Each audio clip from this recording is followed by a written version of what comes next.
こに隠れても無駄よ。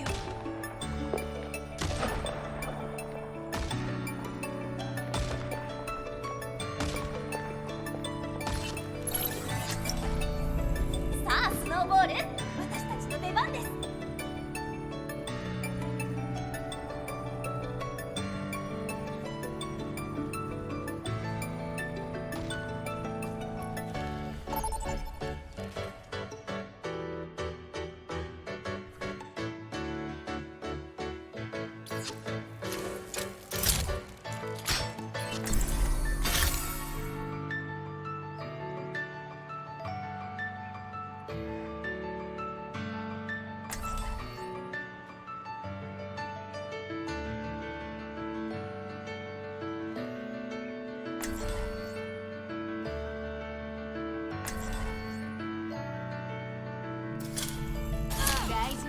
私がついてる。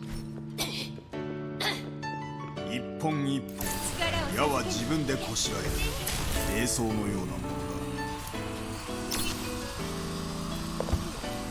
彼女の人格は生きてる。検査さえできれば確かめられる。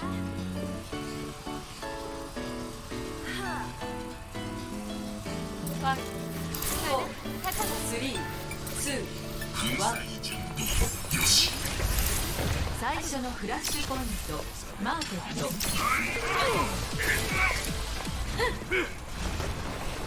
サポートに来たわ。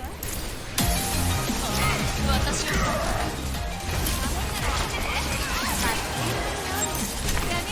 フラッシュポイントの後あと10秒。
フラッシュポイントのあそこだよ。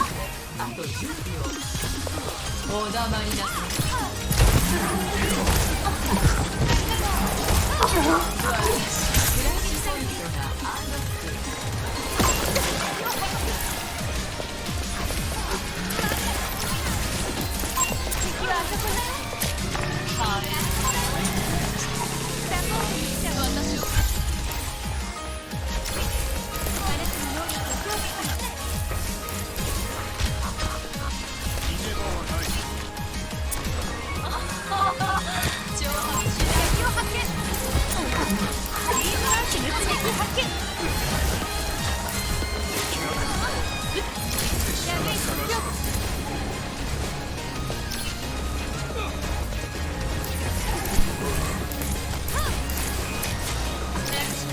私の目すでに見た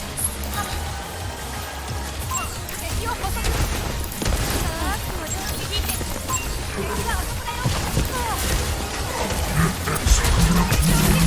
させない。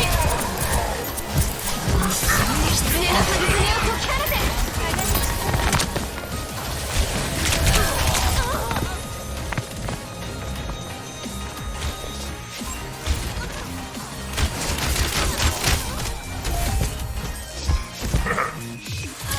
私の仕事は終わらない。力を増幅させるわよ。全員やろう。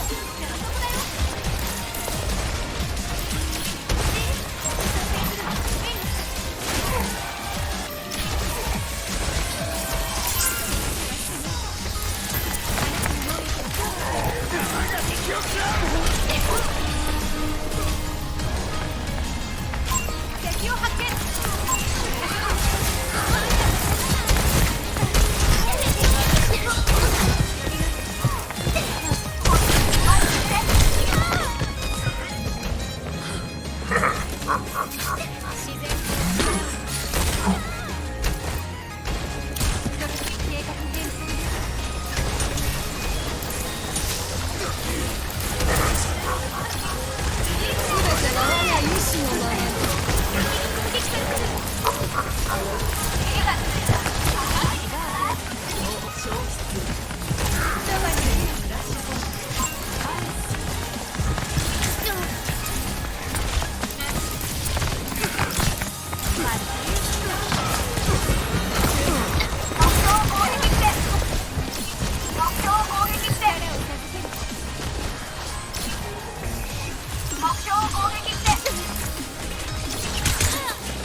ダメージの強化。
全身に行き渡る。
バトル開始。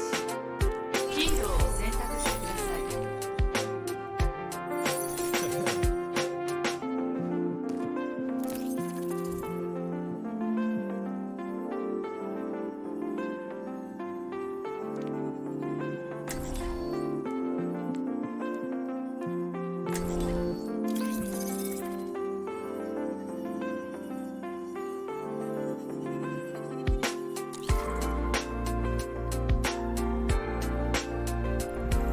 一歩一歩本当の自分に近づいていこう。何のために戦っているかを忘れるな。飛躍の春だ。そよ風のごとく。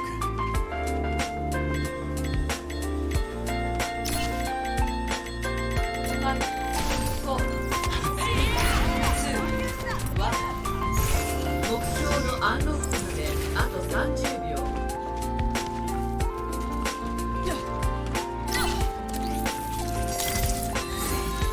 空が呼んでる。バイオライトのぬくもり。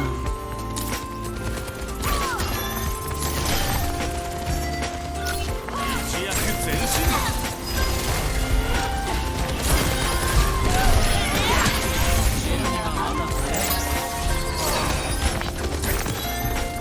バリケードが押されてる。敵を発見した。乗った。感謝するわ。この私が遅れを取ったらどうしてくれる？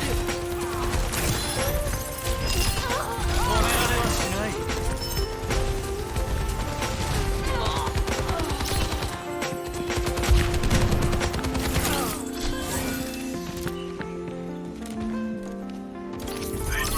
敵が推し進めてるわ。楽になったね。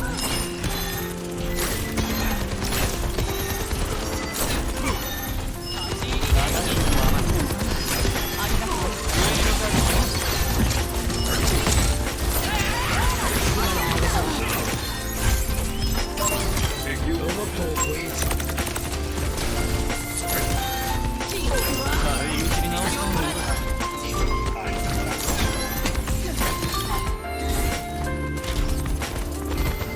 ロボットの護衛が必要よ。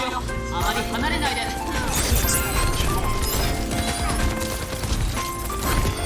ておいで。反抗しよう。いいぞいいぞ。リードを奪おう。離れないで。ところ敵だ。乗っ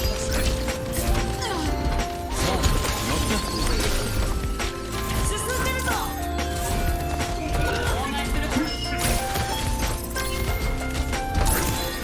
敵発見。上に向かうよ。命が命を守る。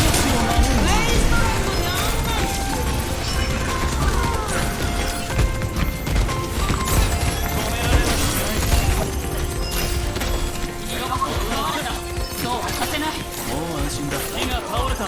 気をつけて。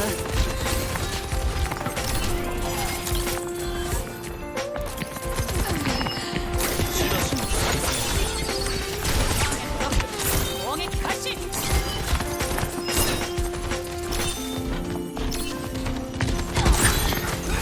躍前進。敵がバリケードを動かしてる。止めるぞ。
は命を守るものだ。飛躍前進。強気の時間だ。真の力を解放せよ。誰も私を止められない。お気をつけて。共に燃えよう。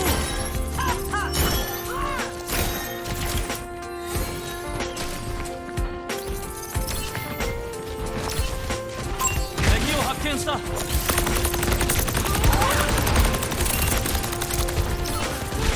バイオライトの肉もめなければ。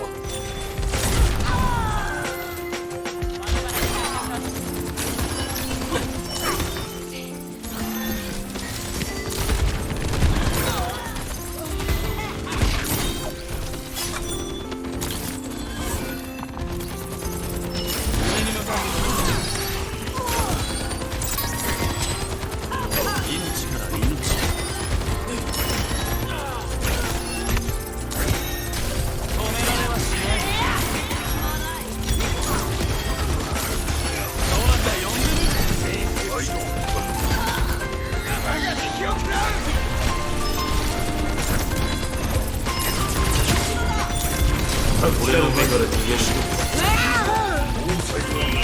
脱走しよう。飛躍前進。飛躍の春だ。命は命を守るのだ。真の力を解放せよ。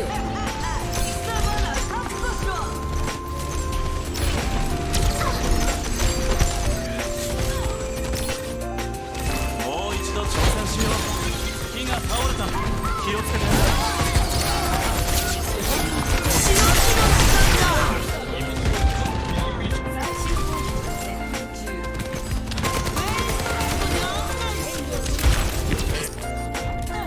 ようしたニラン。一気に攻め込む。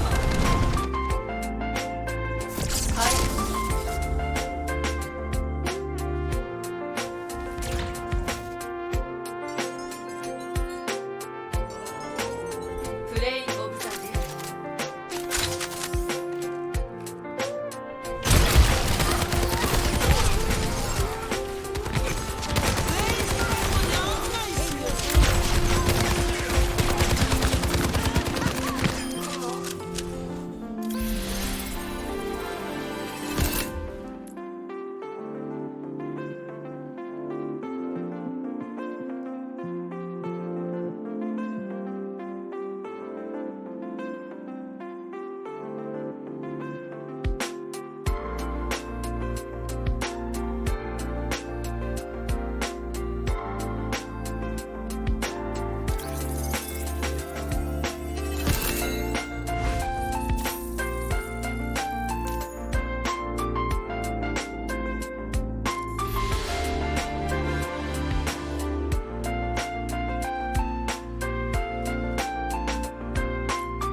本当の自分に近づいていこう。有意義な時間になりそうだ。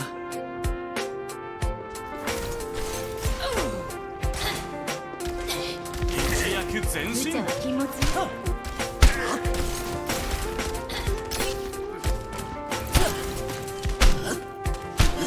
次の獲物は誰かしら。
敵を発見した。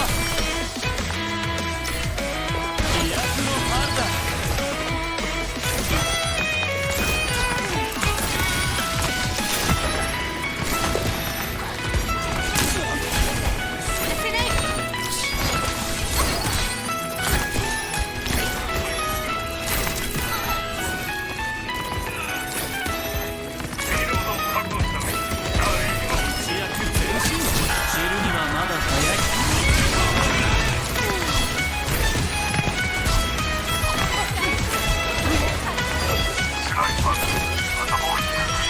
命は命を守るもの。仕置きの時間だ。飛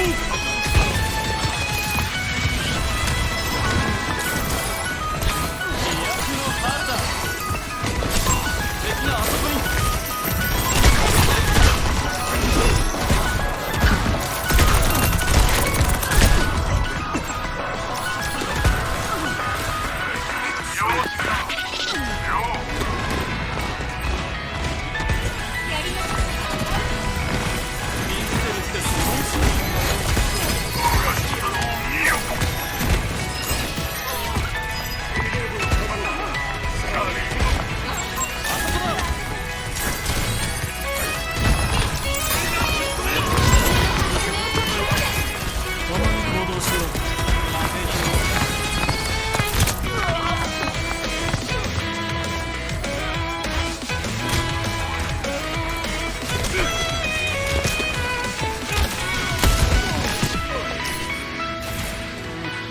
過ちの棘は地球といたい。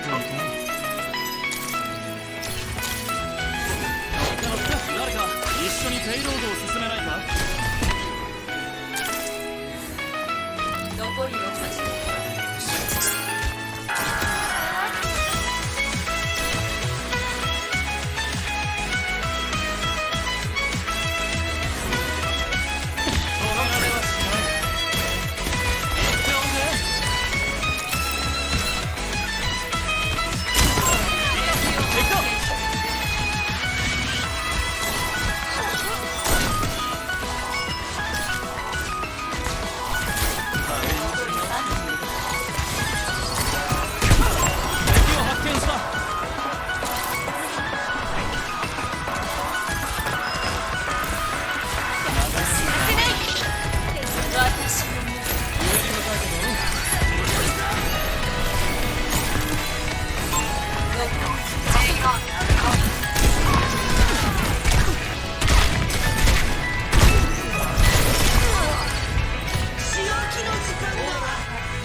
守る者。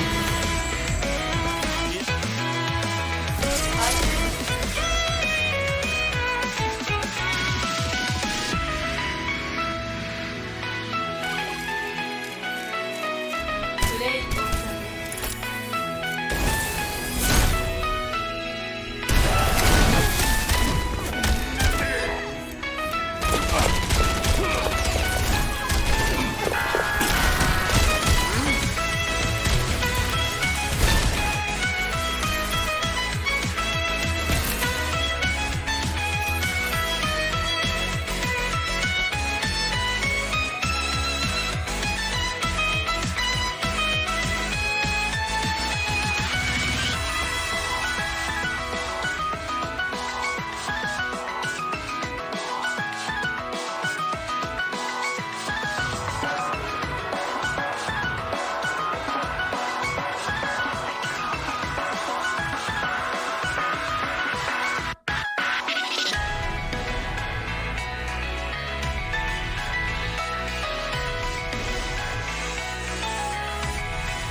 楽しくなりそうな予感。こ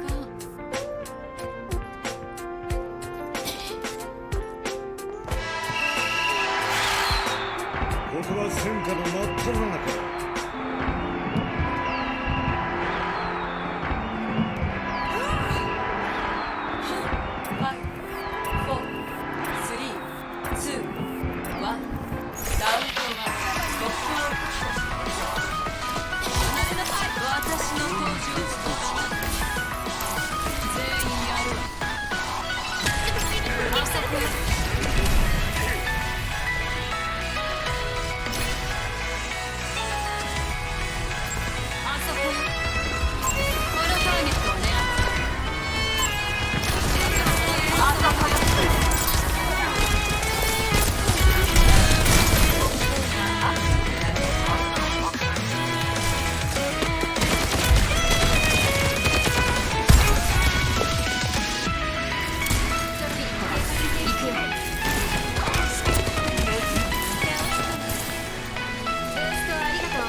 力が恐ろしいか。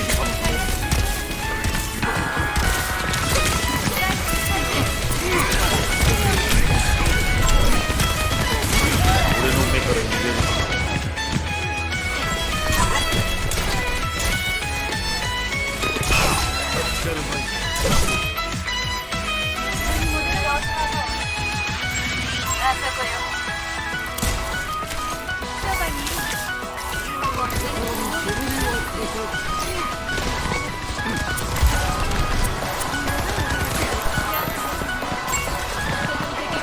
本物は落ちるしか。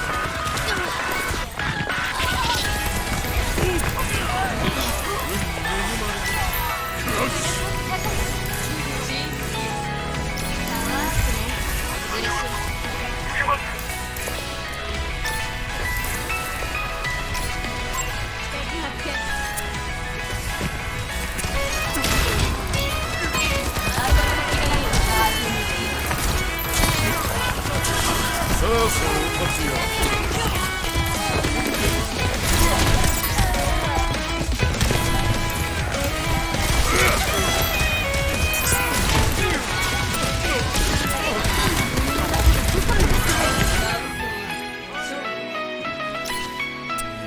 お狐様の導きを。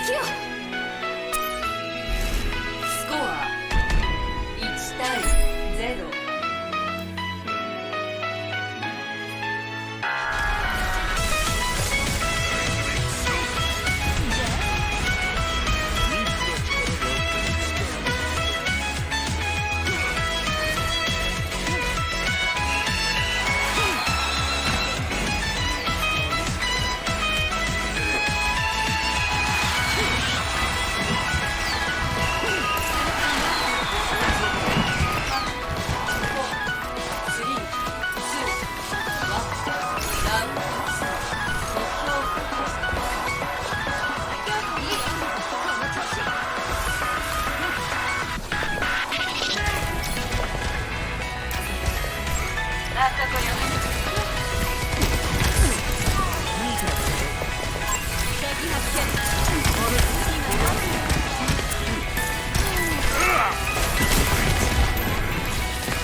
俺の目から逃げる。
散るしかゼテオストライク。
まもなく敵が接近します。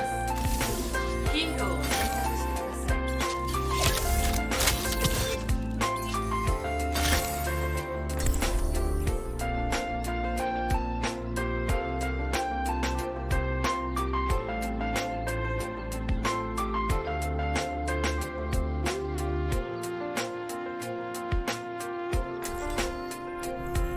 大丈夫、私がついてる。いくら力があっても使わなければいい。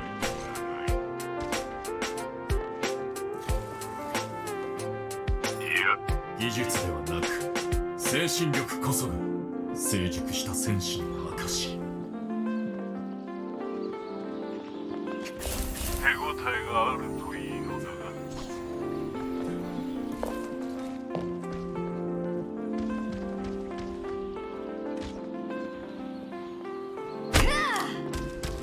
天使がついているわよ。5、4、3、2、1。攻撃中。目標 A を攻撃。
超攻撃に出るぞ。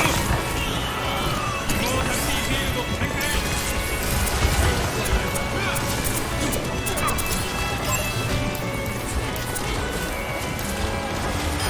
もう一つ打ち方始める。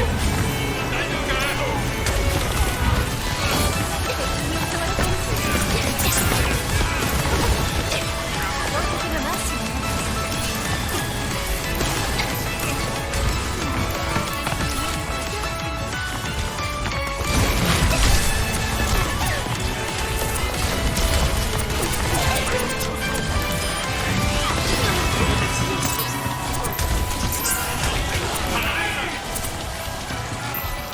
内なる力を解き放て。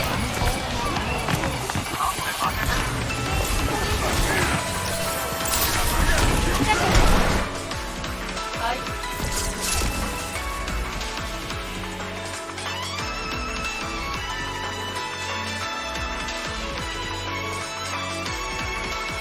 プレイを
まもなく卒業しヒーローを選択してください。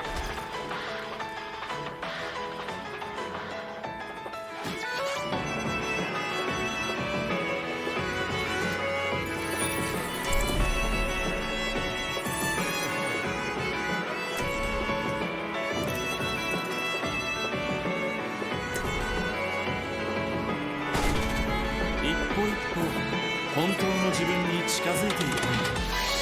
ロボットに生まれたことを感謝します。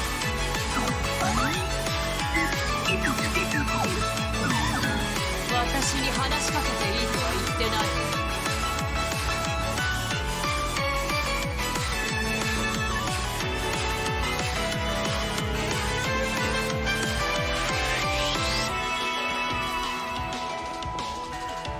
暴力での解決がありえなくなればこの世は平和になるのに。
手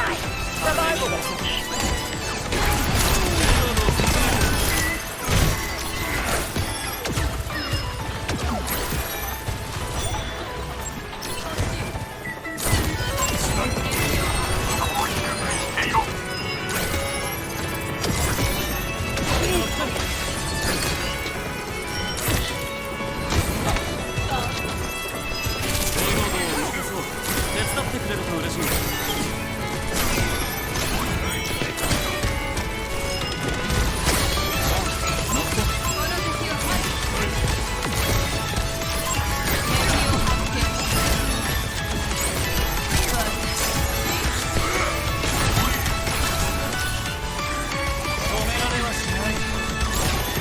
私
けている。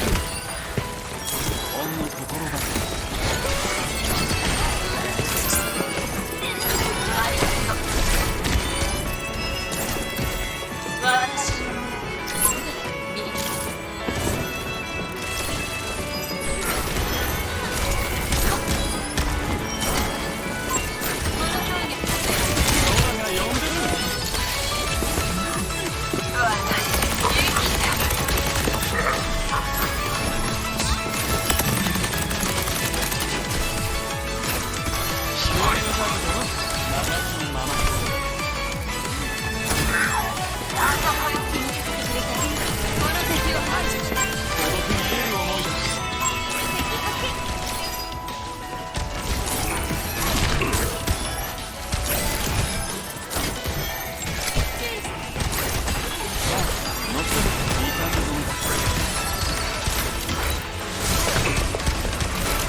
命は命を守るよ。このターゲットを狙う。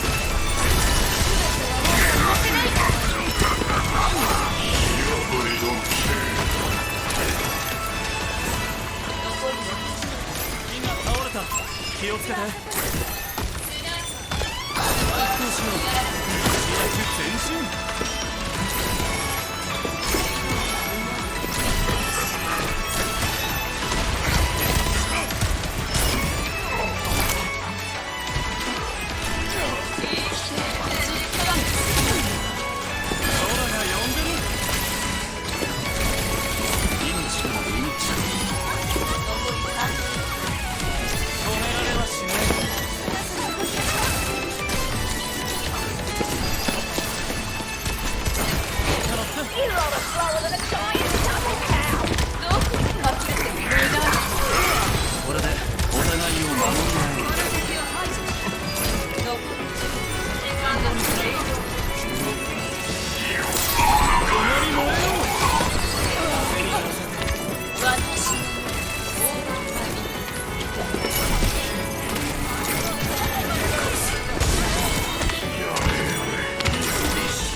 間もなくバトル開始。ヒーローを選択してください。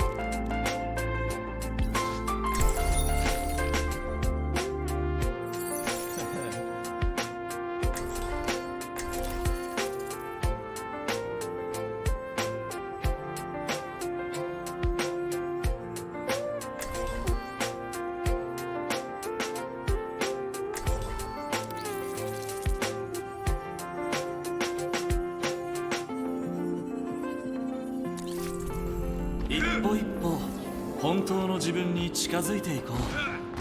笑いたい時はあなたの検索履歴を見るようにしてるの。当ててやる。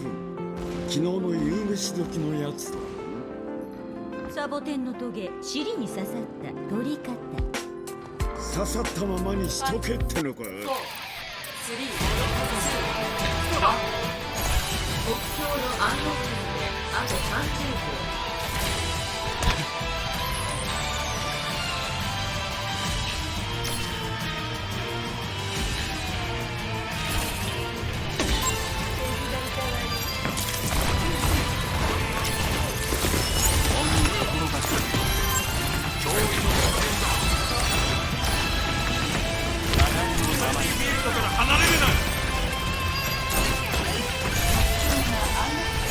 敵にロボットを奪われた。力を合わせれば止められるはずだ。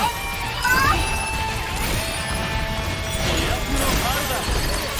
痛み止めだ。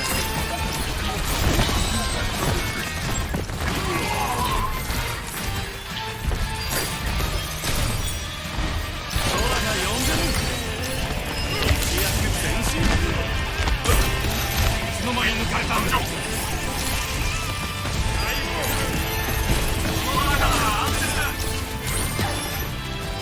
バイオライトに憎まれる。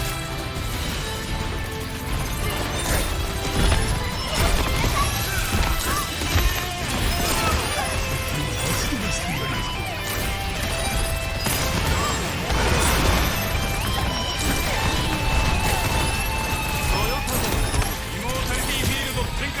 上に向かうの。闇の中をさまよ入り口に直したいんだ。威圧で同士固まるよ。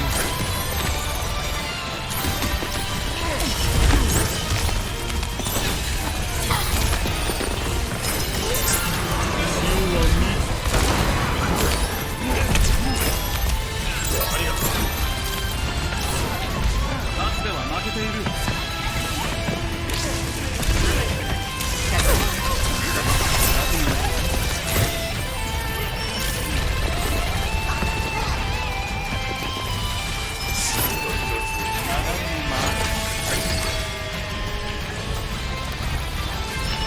命の恵みをあなたも。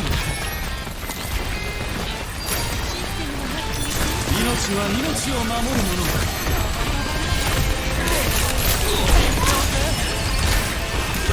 離れないでほしい。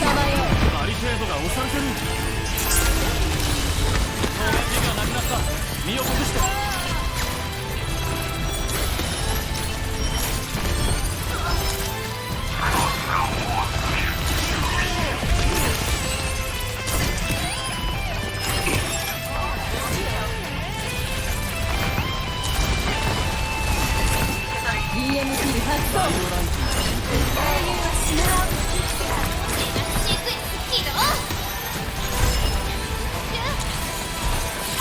敵を発見した。敵の耳がいた。敵だ。風に乗せて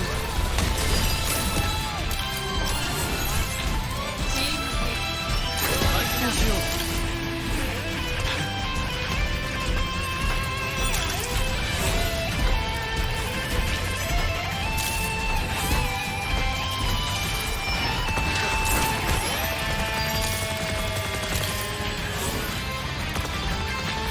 風のごとく。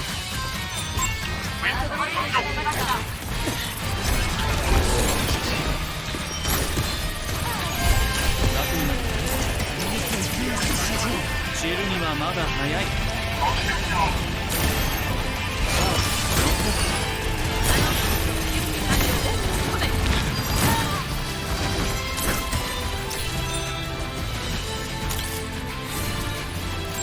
ナノ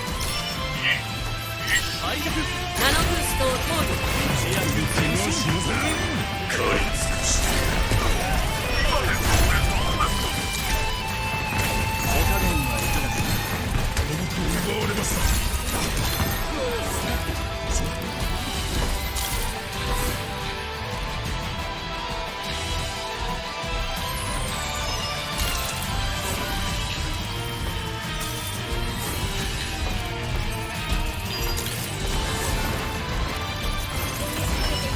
私に続け。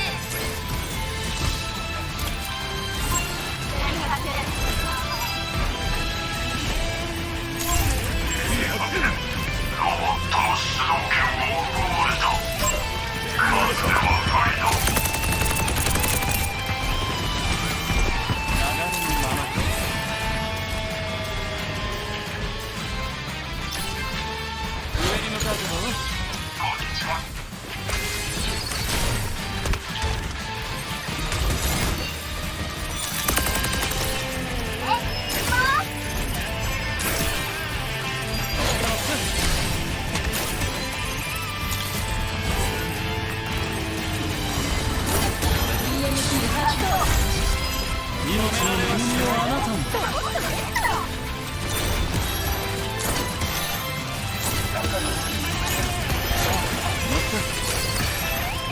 闇の中をさまよう。命は命を守るもの。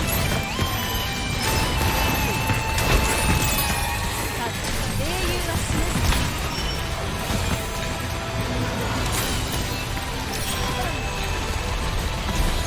呪霊が尽きた。お気をつけて。一躍前進。おい、打ち方始め。共に行動しよう。バイオライト。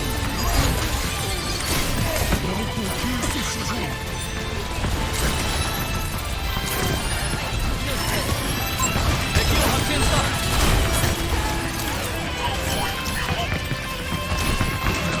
潮を見つかるだ。流れのまま。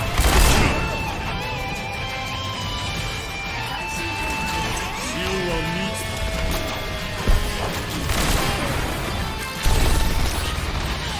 もう一度挑戦しよう。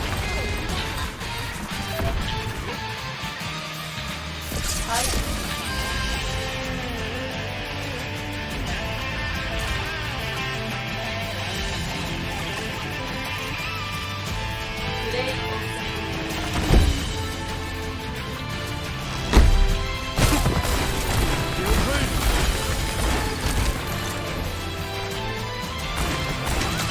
潮は満ちた。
particles. It gets encased by the lean meat, so when you poach it, it stays inside of the sausage, and it's all about your technique. They both look like they're pretty quality made sausages.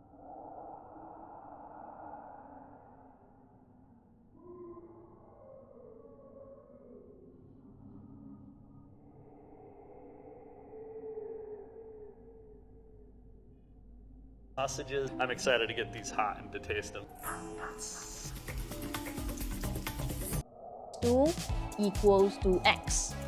Squaring both sides, if you can't see, it's actually like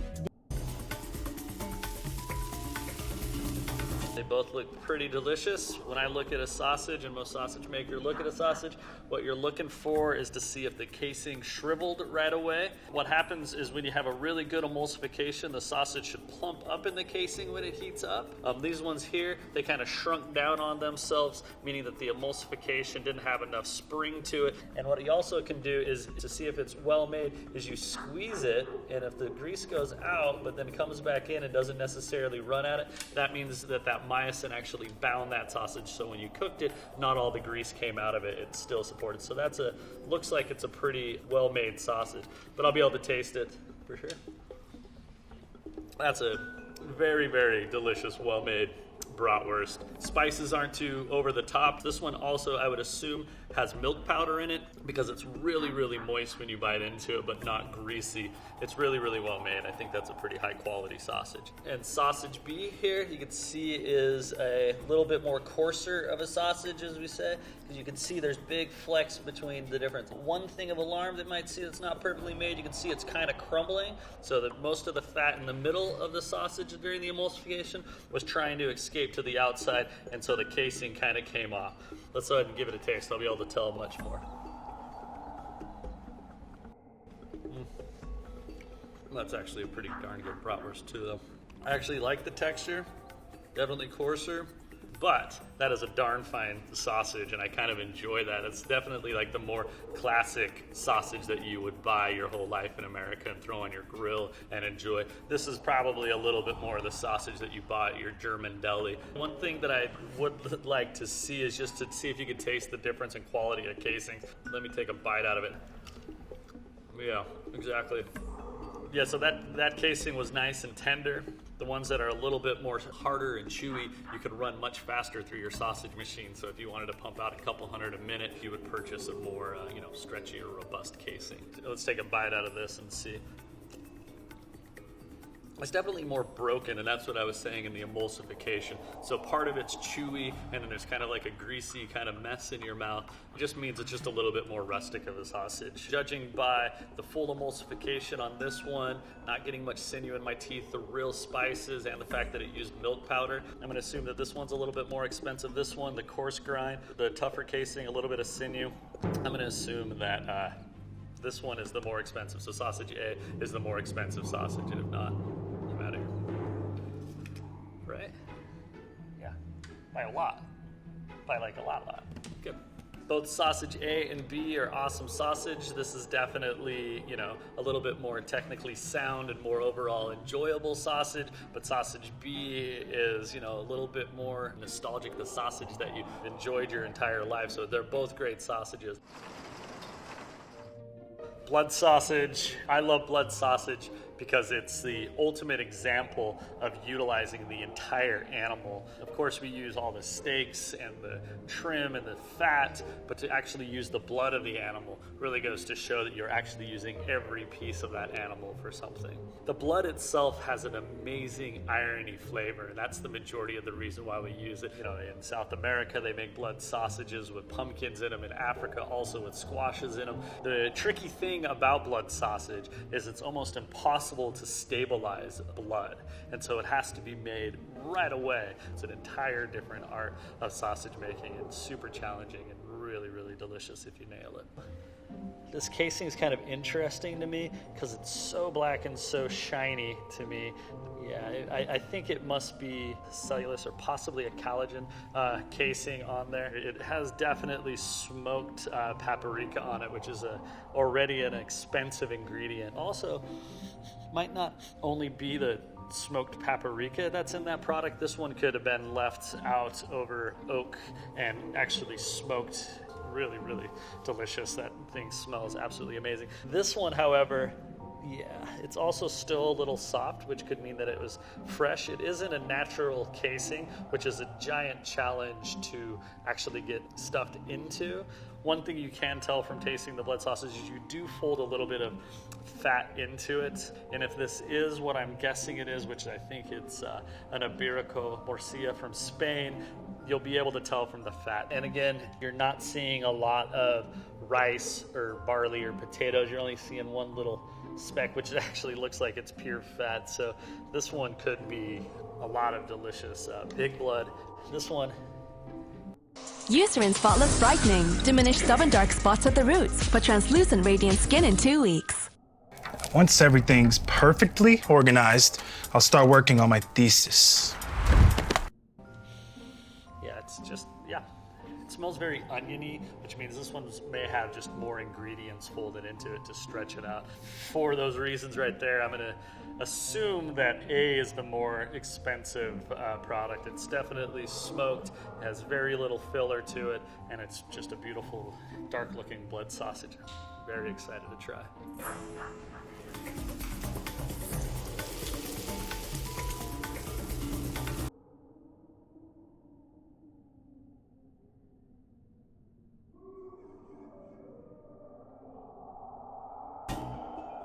Awesome blood sausages. It's making me think again that this one is the little bit more expensive product, because that much blood, that much technique to get that in there without seeing all the filler. That's a well-made product for sure. I'm definitely going to start with this one because I can hardly wait and see. Oh, yeah. And there's amazing texture. Like it's almost sticky, and then that flavor of iron. Got smoked paprika in there. Very subtle, not too much crazy. And again, it's definitely, no doubt about it, Iberico pork. Oh my God, I'm gonna come back to you. And then this one also looks really, really good. But yeah, I'm gonna probably pull the casing off of that just to actually try. That one is a natural casing, it just looks a little chewy. But yeah. It's really delicious, but you can definitely taste more ingredients. You don't right away taste the blood flavor. There's more pork, actual pork in there. There's also onions that aren't perfectly cooked, so it's kind of crunchy, which means it might not be made the best quality. That's a delicious blood sausage, but when I consume blood sausage, I really want it to taste like blood.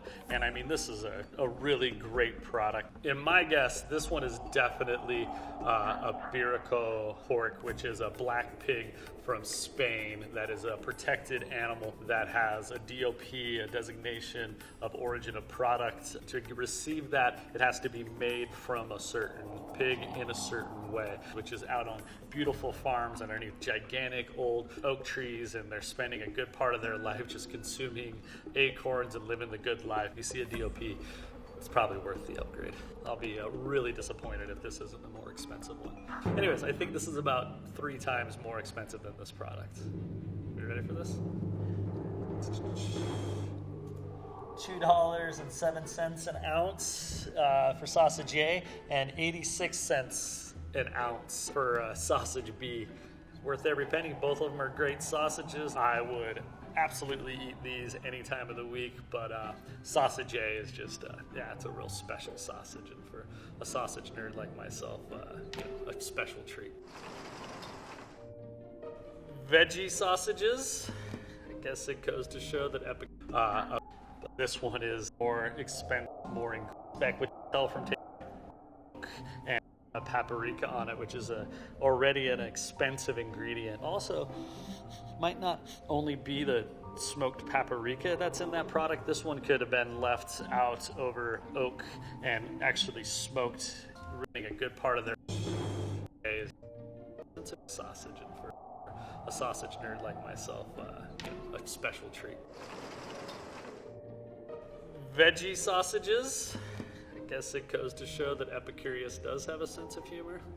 I have never made a veggie dog, and I don't think I've ever consumed a vegetable sausage. But obviously there's a big need for these sausages. If you're, a vegetarian or off meat for whatever dietary reason, and you still want to enjoy grilling sausages out back, I mean, I'm all for it. We're really gonna have to go through this together.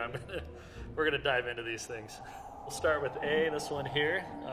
This thing is crazy and also cool. It definitely kind of feels like raw meat. There's some kind of casing on the outside that's, like, I'm not sure what that is. It's kind of cool.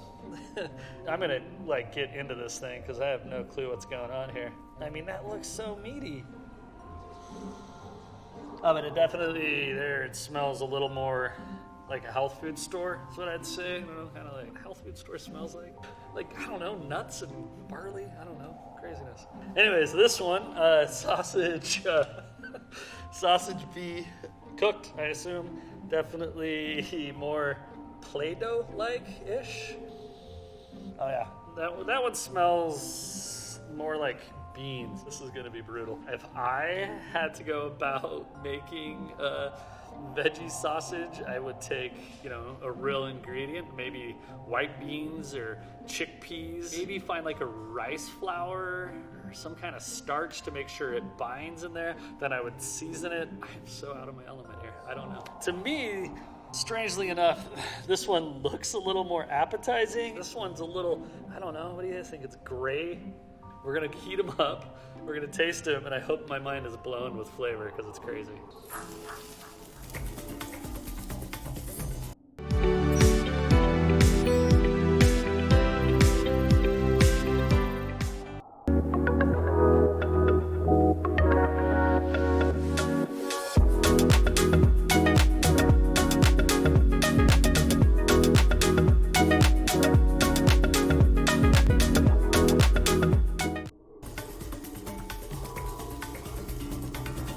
They actually look really more appetizing than they did raw.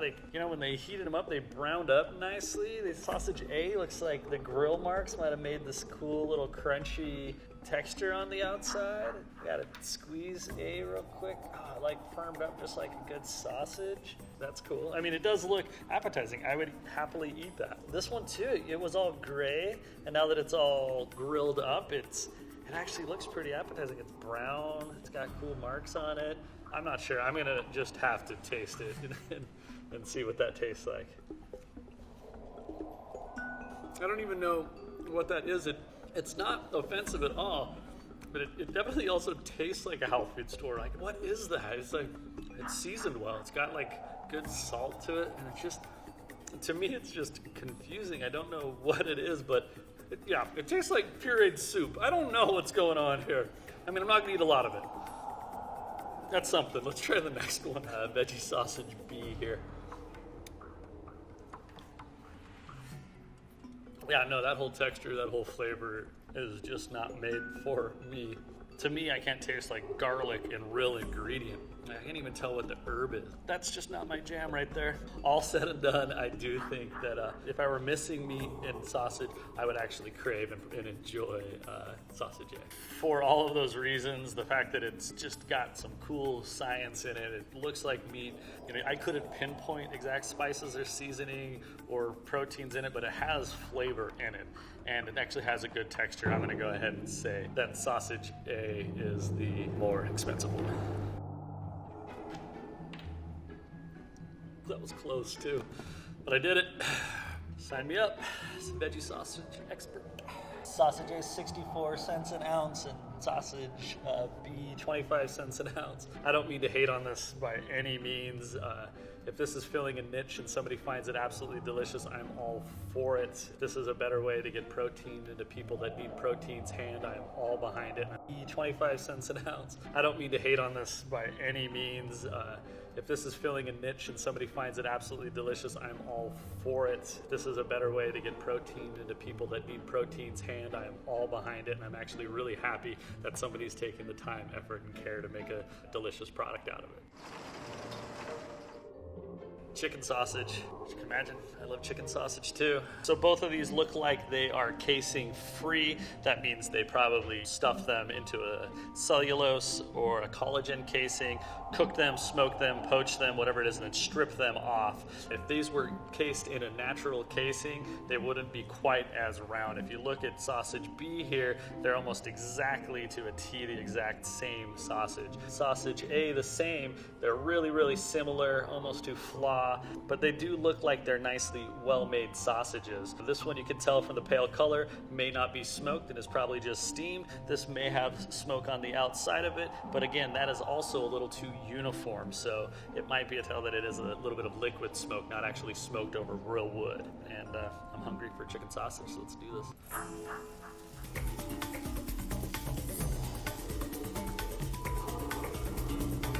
Well, they smell amazing. You know, looking at them right away, you can tell that we were right on the casing. Both smell pretty good. They both crisped up pretty even, not too greasy. Start at sausage A. Let's see here. Yeah, we'll give it a little squeeze there. You know, definitely, I don't know if you can see that, but it's real lean, very little fats coming out of it. But yeah, we're gonna have to give it a taste to see.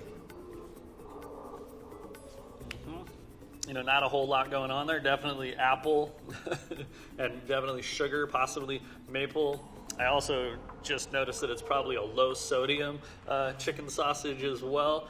Refreshing, but it's still just lacking like the actual flavor and deliciousness of a real sausage. Let's try this one again. When you squeeze it, it's got a little bit more coarser. You can see there's actual chunks of meat inside of there, so a little bit more coarser.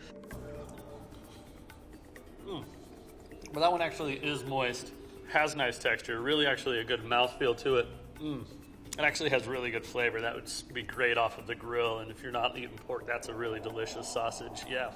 This one's a leaner sausage, low sodium. This one is definitely a more enjoyable sausage.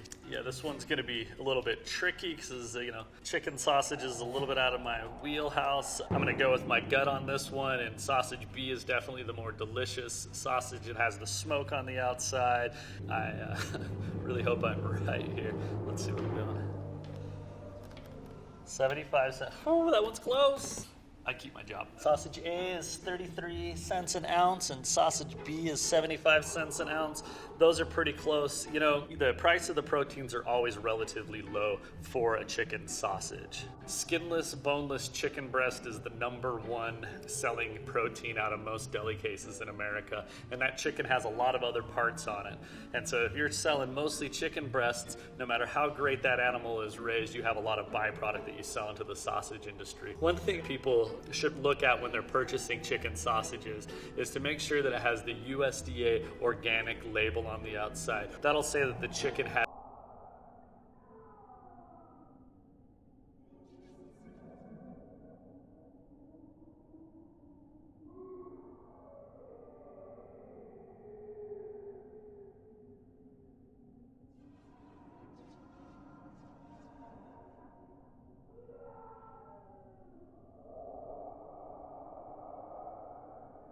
a better life and will be raised a more delicious and better chicken.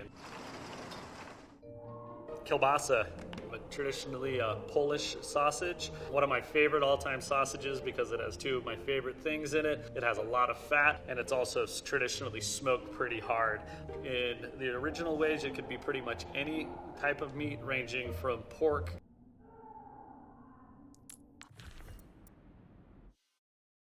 all the way up into horse, as long as it had about 50% fat in it and was smoked hard and had a little bit of sweetness and garlic and other spices, it was kind of falling under the blanket of kielbasa. As you can see, it has the more unique horseshoe shape in it. It's because when we're producing these, we produce them a little bit longer and we like to just loop them over a smoke stick. So imagine a smoke stick coming through here and you loop the first one and then the second one you'd loop over and a bunch of these continue and you smoke it like that. And then you go back and you cut them up and then they have the traditional kielbasa shape. A, from a smoke perspective, looks almost as a little too uniform to make me think that this was actually smoked over real applewood. And of course, if you smell it, yeah, it's pretty good.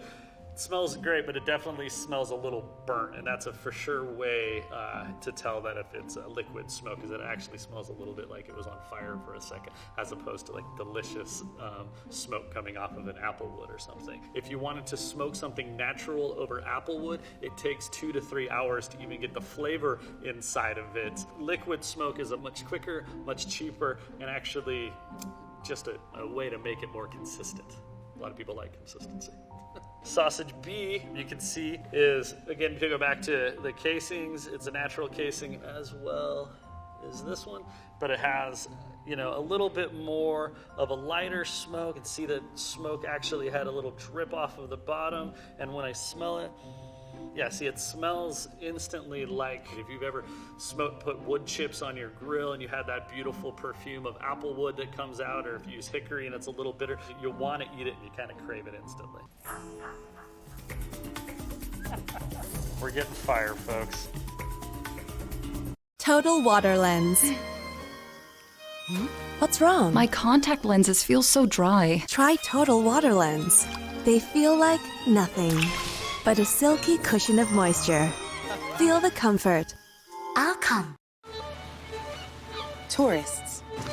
Tourists that turn into scientists. Right now, before I try them, I feel pretty comfortable saying that sausage A is, you know, a little bit more mass-produced. They definitely probably put some kind of additives in there besides like milk powder. It's definitely more red, meaning that that's definitely a nitrated product. This one does have a little bit of hue to it, but may not have as much nitrate. A little bit of nitrate will instantly kill botulism, a very dangerous pathogen that can be found in sausages. When sausage B here, you can see when you squeeze it, it's got nice texture, but it's still holding on to its grease in a good way. And without a doubt, it just smells more appetizing. Like when you smell it, my mouth waters. I really just want to take a bite out of it, so I'm gonna. And that's when I'm looking for a kielbasa, as we said, it's supposed to be decadent. It's supposed to be like full of garlic, full of fat. I want it to fill my entire mouth full of smoke and really decadent. Like, this is even a sausage for me. Like, there's so much fat in there. I'm not gonna eat this whole one in one sitting. This is probably gonna feed me and 3 of my friends, but it's really, really good. And I'll try sausage A now. We'll see what's going on here. Nothing really pops out. Like, it doesn't smell like garlic or mustard. It just kind of smells like, again, smoke and whatnot. It's got kind of like a awesome hot bologna kind of flavor or texture to it. There is garlic in it, definitely dried garlic. The thing that I noticed right away is the texture. It's rubbery.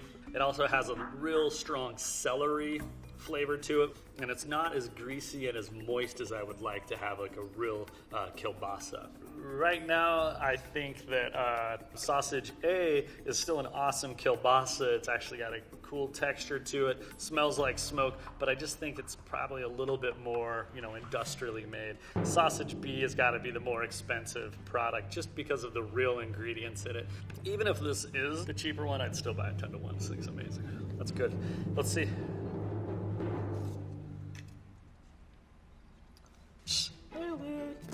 Sausage A, 28 cents an ounce. Sausage B, $1.25 an ounce. Again, that just goes back to, I'm assuming all the real ingredient, but this one I would assume also has other additives in it to make sure that it kept all of its, didn't shrink in cooking, and they could have put more or less any kind of filler inside of there to make sure they get more bang out of their protein for sure. There's a bunch of sausages we didn't get to explore. Go to your butcher, ask him what he's excited about, go home, throw them on your grill, and just explore. There's a lot of fun to be having out there with different types of sausages, and choose your own adventure in sausage. My name is Jenny Amorati, and I'm a yogurt expert. That's good.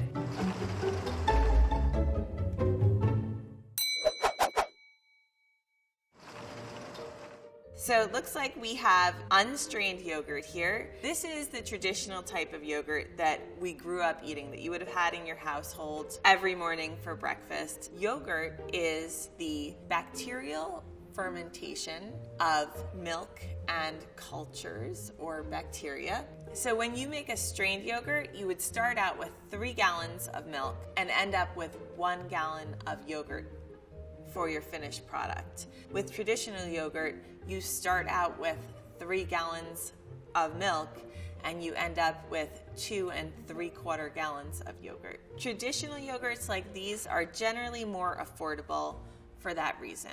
Looking at these 2 yogurts in front of me, yogurt A has a nice off-white color. It has a very smooth texture with a few bubbles that tell me that this is actually yogurt. That's kind of a telltale sign.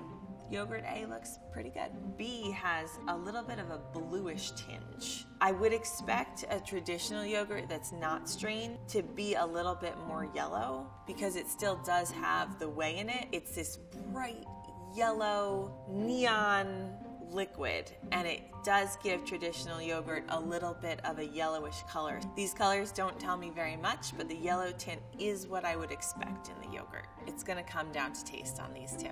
I'm gonna give this a little stir. It has a nice viscosity, this yogurt. These little granules are from the actual yogurt cultures that are used in the yogurt. This is just something.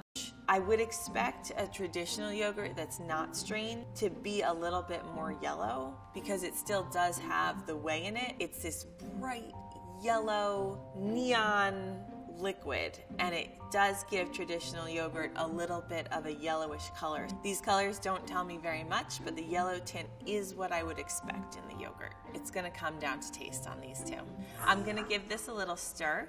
It has a nice viscosity, this yogurt. These little granules are from the actual yogurt cultures that are used in the yogurt. This is just something that happens when you make yogurt. This yogurt has a little bit of acidity and a little bit of sweetness. It has a nice smooth mouthfeel. It's a nice balanced traditional yogurt. So when I take a taste, I'm really gonna look for, is there a tang in this yogurt? And can I tell anything about the milk that they used? B has slightly more of a tang. It's a little bit more acidic. So I taste more of the sourness. And I taste less of the dairy and less of the sweetness in yogurt B. This is tricky, you guys. I'm pretty much basing it on the color. The bright whiteness in B doesn't seem as natural to me and makes me think that A might be the more expensive yogurt. All right, guys, the big moment. Let's see. 15 cents an ounce. 8 cents an ounce. I was a little nervous for a second there, guys, but it's gonna be okay now. The more natural product is almost always going to be the more expensive product because it's going to take longer to produce. The more highly manufactured product is always gonna be the cheaper product because it was produced more efficiently. They're both good products. They're both yogurts that you could enjoy with your granola and strawberries for breakfast in the morning. I am a huge frozen yogurt fan. I make frozen yogurt, and I think one of the ways that larger manufacturers go wrong with frozen yogurt is that they try to make it taste like ice cream. I like frozen yogurt to be yogurt frozen, to have that same tangy, tart freshness that regular Greek yogurt has, but with a little bit of sweetness and some flavorings possibly. I'm looking at yogurt A, and it's white. I see a little bit of some bumps that remind me of regular yogurt. Looking at yogurt B, I see some inclusions in here, some specks. This might be vanilla bean specks, which would be a sign of a high quality ingredient if there's actual vanilla bean included in it. It's a little bit of a yellow color. I assume that's because of the vanilla used in it. A seems to be melting a little bit faster. B seems to be keeping its shape. I think there may be some stabilizers in B. These are starting to melt. I'm here in Cairo in front of life-saving medical supplies that UNICEF has. So I should probably dig in.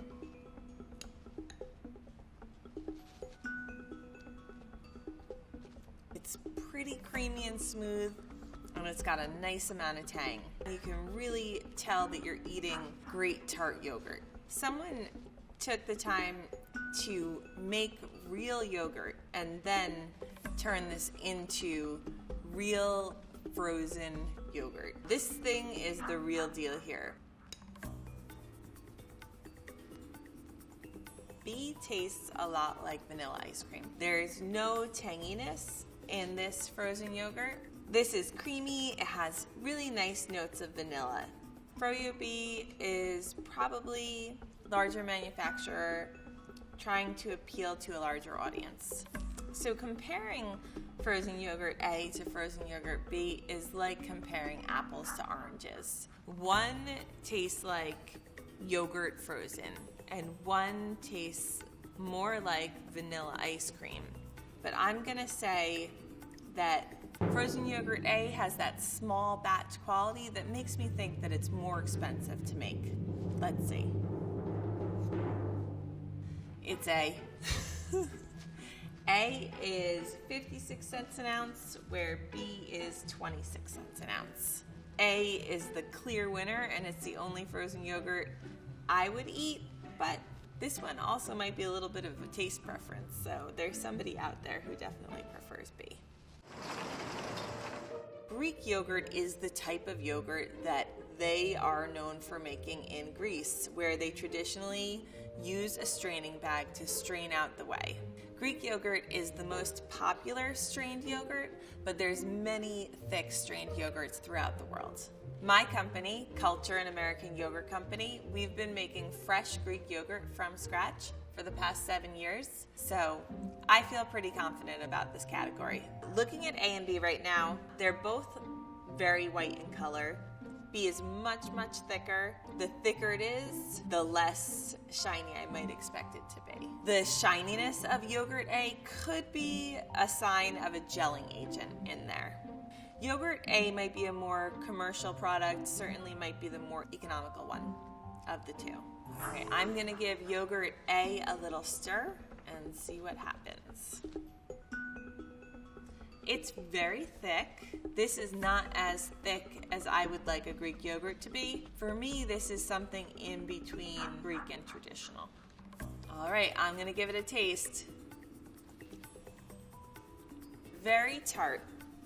It's probably more tangy than I would have thought it would be. It tastes like there may be some kind of thickener in there, and you could sort of taste that aftertaste. It's probably a non-fat Greek yogurt because I don't taste a lot of creaminess in here. It's a very simple, tangy Greek yogurt. B is definitely a thicker, creamier, tart Greek yogurt. I'm hit by the thickness and creaminess of it. So all of these things together give me a really balanced bite of yogurt, and for me, it's much more of a pleasurable experience. I would say that the complexity of flavor B, to me, would signify that this is probably a handcrafted yogurt. This is probably made in small batches by a craftsman or an artisan. If they're using grass-fed milk or organic grass-fed milk, that is going to cost them a lot more money. And if they're making this in small batches using traditional yogurt making methods, that labor-intensive process is going to be hugely expensive. A is probably a national brand. It's probably mass-produced because they are making a large volume of yogurt. They benefit from economies of scale. They benefit from purchasing power, so they can sell their yogurt for a lower price. All right, B is my choice. I think B is going to be our more expensive yogurt. Let's see. All right, yes, I was right. With yogurt B, you're paying for the craftsmanship and the quality ingredients. And if you're buying Greek yogurt, spending a little bit more money for a thicker, creamier Greek yogurt is going to be worth it. So traditionally, Icelandic yogurt is made with non-fat milk or skim milk, and it's a thick, strained, protein-rich, fat-free yogurt. I would say Icelandic yogurt and Greek yogurt are very similar. The main difference would be the fact that Icelandic yogurt typically only uses non-fat milk, where Greek yogurt is typically made with whole milk or reduced fat milk. So my initial observation looking at both of these yogurts is that I'm shocked that these are both the same kind of yogurt. Yogurt A is very, very thin. It doesn't look like a strained yogurt at all to me. And yogurt B is very thick, almost as thick as a typical Greek yogurt. They're both a similar color. Flavor A is a more intense blue color. Maybe that's indicative of a stronger flavor, but we'll have to see. So there's two basic ways that yogurts are flavored. One way is where the flavor is put at the bottom of the yogurt cup, and then the unset yogurt is put at the top of the yogurt cup. The yogurt is capped and then put into an incubator to incubate the yogurt. The second way to flavor yogurt, which is sometimes referred to as Swiss style to make things more confusing, is when the flavor of the yogurt is stirred into the yogurt. So if you want to be technical, this is a Swiss style Icelandic yogurt. The only reason that I could think of that yogurt A would be thinner is that maybe they wanted to increase their yield in yogurt A and they didn't want to strain off all the way. I'm gonna have to dig into this to learn more. I'm gonna start with yogurt A. So actually, it is a little bit reassuring to see that it has some thickness to it because they are marketing themselves as an Icelandic yogurt. All right, I'm gonna try it. It tastes like a blueberry yogurt. It has a little bit of an aftertaste that I don't love. It tastes like there's some other additional flavor added in to give it that unique flavor profile. I am not sure what that flavor is, but it is certainly unique and it probably costs more money to put in whatever flavor it is that they added to flavor A.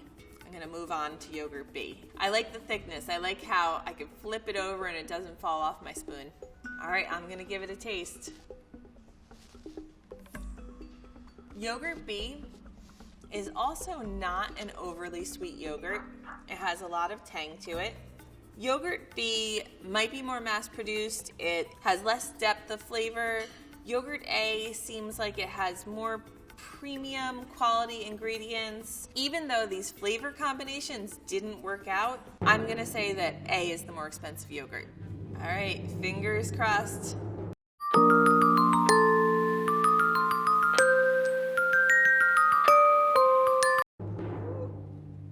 Right, yes. Yogurt A is 56 cents an ounce and yogurt B is 30 cents an ounce. We're gonna say that yogurt A is probably a small craftsman testing out new ingredients, and it costs more to be innovative and test things out. It takes a lot of effort for a company to put out a new product. So if you see a new product out there from a small maker, give it a shot. Drinkable yogurt is usually delicious. Typically, when people think about drinkable yogurt, they think about kefir, which is a specific type of drinkable yogurt with about 7 different cultures in it. Drinkable yogurt is a great way to get probiotic cultures. It's easy, it's quick, it's portable. It's a great way for adults and kids to get their probiotics. The trade-off may be that a lot of drinkable yogurts on the market are huge sugar bombs. Naturally, none of the whey is strained off, so there's the natural sugar that occurs in the milk, plus there's a lot of added sugar in a lot of these drinkable yogurts. So it's just something to be aware of and something to look out for. Visibly, there's a lot of differences between these two yogurts. So this one, I can assume that there's probably real fruit in here. I could tell by the little specks of seeds that I see in this product. This one, I can't tell from looking at it whether there's any real fruit in it. I don't see any seeds. It may have been strained or it may have been blended very, very well, but just from looking at it, I can't tell. B smells not that tangy. There is a strawberry smell, but it's a little bit of an artificial strawberry smell. It's very common in food manufacturing to add scents to food. Because so much of taste is scent, it is a little bit of trickery to make you think that there is more of that flavor in what you're consuming. Let's give it a taste.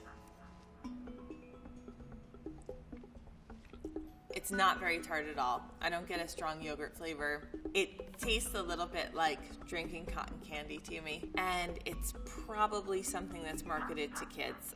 I don't think yogurt needs to be this sweet. I'm gonna give this one a try. This one has a really nice tart flavor. You get that tang of the yogurt along with a little bit of strawberry flavor. It's sweet, but not too sweet. I really like this one. I could drink a whole bottle. So I think that Yogurt A is the more expensive one. It's more expensive because it probably has real fruit. It tastes like a more natural product. Yogurt B tastes like it's made with artificial flavorings and tons of sugar. So I think A is the more expensive product. All right, let's find out. Yay! Yogurt A is 23 cents an ounce and yogurt B is 15 cents an ounce. You should always go with yogurt A if these are your two options because it's just a much more high quality product. It's something that is going to be much more enjoyable and probably healthier. I'd be happy drinking this every morning. Yogurt is a healthy and delicious food enjoyed all around the world. With so many different varieties, go out, try them all, and find the one that's right for you.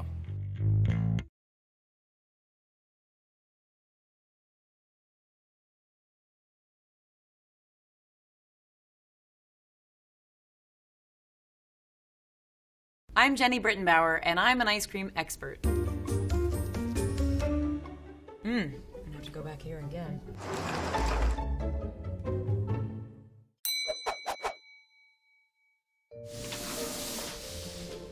Okay, it looks like we have a vanilla ice cream. Actually, it looks like a vanilla bean ice cream, which means that there are the little specks from the inside of the vanilla bean pod in the ice cream that is probably adding a little bit of flavor. So let me tell you what I look for when I'm tasting ice cream. You can evaluate all ice creams on these four sort of facets of ice cream: flavor, texture, body, and finish. Flavor is what you taste on your tongue and also in your experience in your nose, right? Texture is the fineness between your tongue and the roof of your mouth of the ice cream, or grittiness, right? And so ice cream can run that whole spectrum. Body is kind of like the elasticity of the ice cream, or how it rolls into a ball, how it scoops. And then of course, we're left with the finish of the ice cream, which is after a few minutes, what's still left on your palate. Just visually, our sample A is brighter white. It definitely has flecks of vanilla in it. And B is a slightly darker white, if you will. It's darker in color, and that could be for a few reasons. It could be because it has more vanilla in it, more of those specks, or even more vanilla extract. It could also be the dairy, you know, what the cows are fed. When it starts to melt, the ice cream, you can start to see the butterfat kind of rising to the top, and you can see it almost as like a sheen. And I'm definitely seeing that over here, like a little bit of that sheen from some butterfat. If I had to guess at this point, although it could be wrong, I would guess that our sample B would have a little bit more butterfat in it. I'm ready to taste these flavors, and vanilla is one of my favorite flavors, so I can't wait. Oh, I can tell just by touching the ice cream. This one is got a pretty high overrun. Overrun is the word we use for air content. You have to have a little bit of air in ice cream to make it feel creamy. All right, let's go. Now let me tell you how I taste ice cream. Because it's all about scent. Use the air that you can fill up in your face and like scent it with what's on your tongue. I mean, like, it's about breathing. It's very sweet. Ice cream is sweet. Maybe that's a little bit of fructose in there. Maybe it's just some cane sugar, which is a little bit more sucrose, and those are very sort of top note sugars. Vanilla is everywhere. It's a fairly top note vanilla. I don't get a lot of smokiness, and my palate is definitely coated with a decent amount of butterfat. And now our B. Just putting my spoon in, it feels definitely denser and maybe a little heavier. A very different vanilla over here. B has, I think, a little bit more butterfat in it. I think there's a little bit more complexity to this vanilla. It's a really beautiful ice cream. If I had to guess which one is more expensive, I'm going to go with B. I feel like it's got more cream in it. The vanilla might be a slightly higher quality vanilla too, more of those notes in it. So let's see.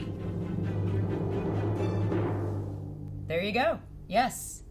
$1.90 a pint versus $6.99 a pint. So there are many reasons an ice cream can cost a little bit more or a lot more. If it's a higher cream ice cream, it's gonna be more expensive because there's only a little bit of butterfat in every gallon of milk, and you've gotta concentrate that to make a really good ice cream. Most ice creams that are more expensive are gonna have a lower quantity of air. Air is free, of course, so it makes something a little bit less expensive. One way to know what you're getting in your ice cream is to compare calorie counts. Your higher calorie one will usually have a little more butterfat in it and less air. I always think that it's not the place in my week that I want to skimp on calories. It's actually a place that I want to look for more calories, because a few more calories in a scoop makes a big difference. If vanilla is your favorite flavor, you might not have to pay more or very much money to have a great scoop. Of course, a flavor like vanilla, which has been around forever and ever and ever, is going to have some efficiencies built into the system.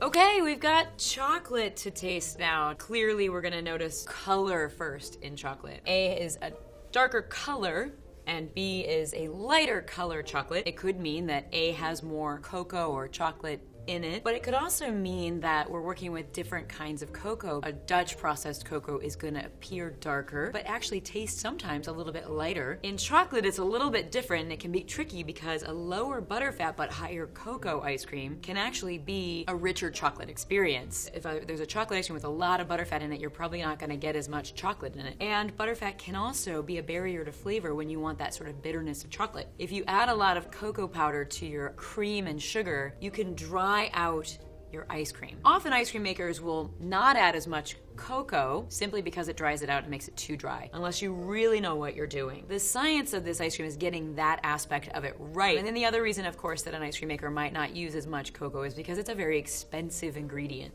When you scoop an ice cream, you'll get striations, and it sort of almost looks like feathering. So when I'm looking at the ice cream, I can often, but not always, tell air content by the amount of space between the feathers of the ice cream. They both look like they have maybe about the same amount of air content in them. So I'm ready to taste these ice creams and see how they bloom. I'm gonna make a bit of a guess and say that B might have slightly less cocoa in it, slightly less of that chocolate flavor, so I'm gonna go with that first. Let's see. It's a nice, almost kind of a slightly dark but kind of milk chocolate. Very clean ice cream. It's sweet, of course, all ice cream is sweet.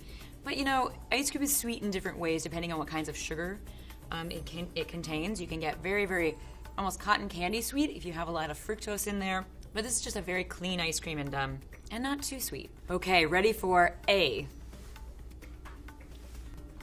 Also very rich, very fudge-like. You can, I don't know if you can see, I mean, it almost has no air in it. It's almost like a terrine. Chocolate does that to ice creams. I mean, both of these samples have a richness to them even before you taste them. HA Supreme Retin Lifting Concentrate fills up the dermis for effective skin regeneration. Dirt stains still remain after wash? Add 1 scoop of Vanish with detergent. Oxy-Action removes tough stains better than detergent alone. Vanish Superior Stain Remover. Very chocolatey. I don't want to smile because I feel like I'm going to have chocolate all over me. This one is all about the chocolate. Without question, it just keeps blooming and going from a chocolate perspective. This one's also a very nice chocolate. It's a little more about the dairy aspect of the chocolate. Neither one of these seem like they have stabilizers in them. A stabilizer is an ingredient that ice cream makers will often use to thicken an ice cream, to hold water, and to build stability so that an ice cream can melt and refreeze without losing quality. Both of these are melting so cleanly. I don't get any of the sort of stickiness that often stabilizers will bring. So I would say that both these are very, very high quality ice creams. This one's going to have clearly a lot more chocolate in it than this one. If I'm guessing, I'm gonna go with A is the more expensive of these two ice creams, mostly because it has so much more chocolate. So let's see. Yep, but not too far off. The more cocoa, the more chocolate that's in the ice cream, the more expensive, of course, it's gonna be. So when you're picking out a chocolate ice cream, the best thing you can do is start with your preferences. Do you like milk chocolate or do you like dark chocolate? Another interesting facet of chocolate ice cream, especially a dark chocolate ice cream, it will often have lower fat content. So it's a different situation with the calorie content. If you're talking about an expensive chocolate ice cream that's lower in fat but still at a higher price point, it's probably because it has a lot of cocoa in it, which is an expensive ingredient and displaces that fat. Don't just go by color, go by what you like and what the flavor is that you want to experience in your chocolate. Okay, it looks like we've got some strawberry ice cream. Strawberries, like some other fruits too, are a water-soluble scent, which just means that the scent in strawberry will adhere to the water that's already in the ice cream. The cream and the milk contain a lot of water. The really complicated thing about making strawberry ice cream is that you can't add that many strawberries to it without making it very icy. So ice cream makers are always grappling with how much strawberry before the whole thing becomes icy. We want it to taste like strawberries, but we also want it to taste like cream. So this will be interesting. Similar colors are happening between the two. A is a little lighter in color than B, but not a lot. Color can really affect what you perceive when you taste it. You can get a strong strawberry flavor and not get a strong pink color. So a lot of times ice cream makers will add like a little bit of pink coloring or maybe even like just some beet juice to bring up that color a little bit. I mean, both look, well, pretty creamy. Yeah, I kind of want to get in and try them. I'll start with A this time. A little sticky, that could be a sugar, it could be a stabilizer. When I was growing up, strawberry was my favorite flavor. So I don't think I've ever met a strawberry ice cream that I don't like. It tastes a lot of strawberries, they're very clean strawberries. I feel like there's a little bit of a mouth-watering finish, which a lot of times comes from a stabilizer, so we'll see. All right, let's go with B. Color is a little more pronounced here. It's a little pinker, definitely very dense. Yeah, this one's a denser ice cream. A little maybe less air. You know, it's funny because you can't always smell ice creams while they're frozen, but strawberry is one that you can, I guess, because there's a lot of scent going on in the air here before I even try it. That's an interesting strawberry ice cream. I'm gonna have to go back here again. Almost it almost has like a yogurt scent to it. I don't understand what's happening with this one. It's almost like, tastes like a candy. Strawberry bubblegum is what it is. It's a strawberry bubblegum flavor, so they're clearly using a flavor in here, which I will just say, having worked with strawberries all my life, is completely unnecessary. Strawberries are very strong in scent and they will permeate all of the cream. Okay, so here's my guess. I would guess that this one's gonna be more expensive because it seems like it's got a lot of tricks in it. It's got some kind of acidity happening in there that's like thickening, and I don't know if it's yogurt or something else. And then on top of it, some other flavor. It's very, very dense. If I have to guess, it's somebody who's trying to make really good ice cream and it's just not very good. Here we go. Oh, good grief, it's perfect, right? Look at this, 10.27. Now, if that isn't evidence that not all expensive ice creams are worth it, then I don't know what is. Too many extra bells and whistles or whatever just aren't necessary. A is clean tasting. It's very simple. With some of these sort of standard classic flavors, you get the efficiencies of the system that just can't be really beat. Where you can't make every ice cream, I think, for $2.99 a pint. Clearly this strawberry is a good one. Okay, it looks like we've got some coffee ice cream. One of the reasons that I can tell that this is coffee as opposed to chocolate is its color. It's a warmer tan than like a milk chocolate or a chocolate would be. And then also because our sample B actually has coffee grounds in it. I will tell you that they will continue to bloom even while they sit in the ice cream. This is a great example of when you look at the ice creams, they look different. This one, A, it looks a little like what we call in the business, we call it soggy. It just doesn't have the creaminess factor that this one has. Around the perimeter, the B sample is starting to melt, and I can see some of that butterfat.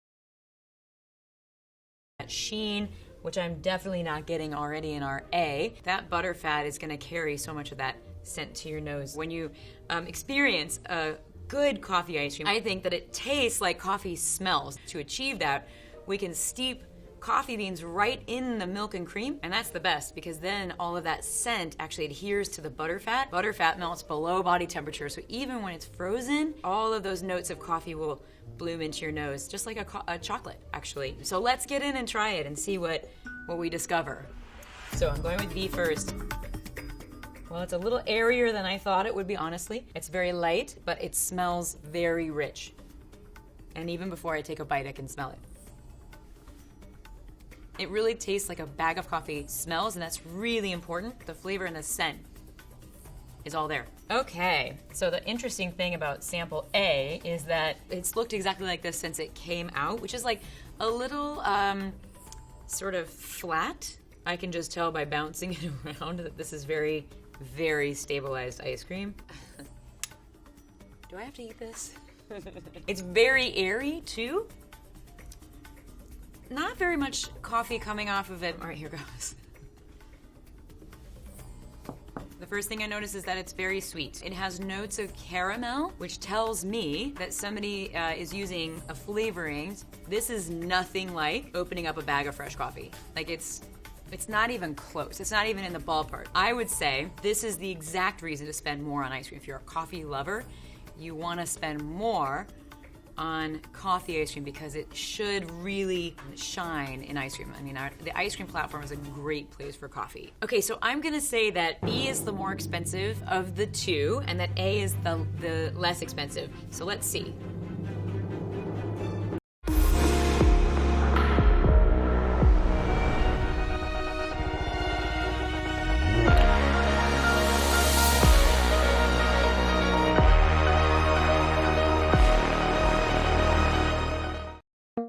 Whenever pain occurs, you want fast relief. Take new Nurofen Express. It targets the source of pain in 10 minutes to deliver effective relief you can rely on.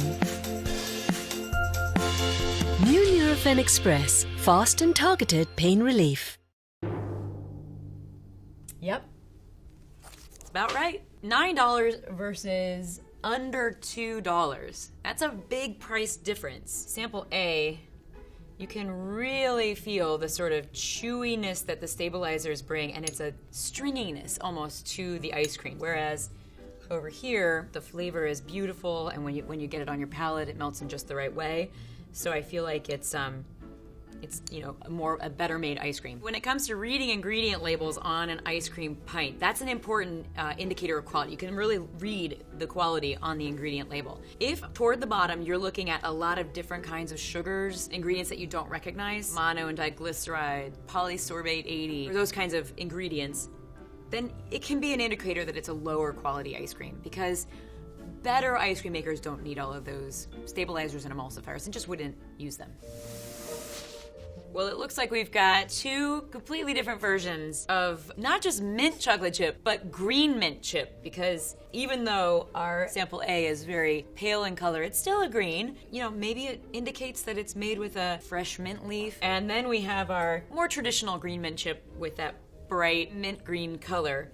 This one looks a little bit marshmallowy, and marshmallowy indicates the sort of stable foam, meaning that there's stabilizers here, not necessarily a bad thing, and I can smell the mint on there. A has far fewer chocolate chips than our sample B does, which seems to be positively loaded with chips, which is pretty fun. So let's jump into tasting. Let's see. I'm not getting mint just by smelling it. Very interesting. I'm trying to break out of my nostalgia and get to what I think about the flavor, right? Because I have an idea of what I expect this to taste like, and it doesn't. It's a little bit salty, which is interesting. Just a little bit of grit. I think it's pretty high in butterfat. I even see little specks of what I think are fresh mint. So I think it's a fresh mint ice cream. Yeah, it's very marshmallowy. With a flavor like this especially, that's not necessarily a bad thing. These are nostalgic flavors. You know, there's something about the texture that kind of plays into that as well. Like a slumber party, you know, it just like takes you right back. All right, here we go.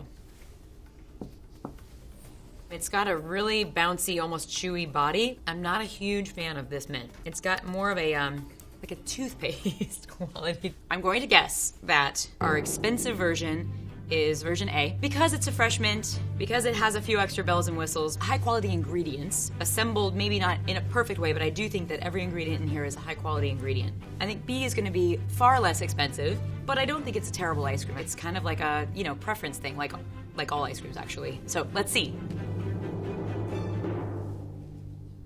$11 versus $2.13. There you go. Our $11 ice cream probably involves more handwork, you know, fresh mint, which is challenging, I know, because I've done that many times. I mean, just getting the spiders out of fresh mint can be like challenging in its own self.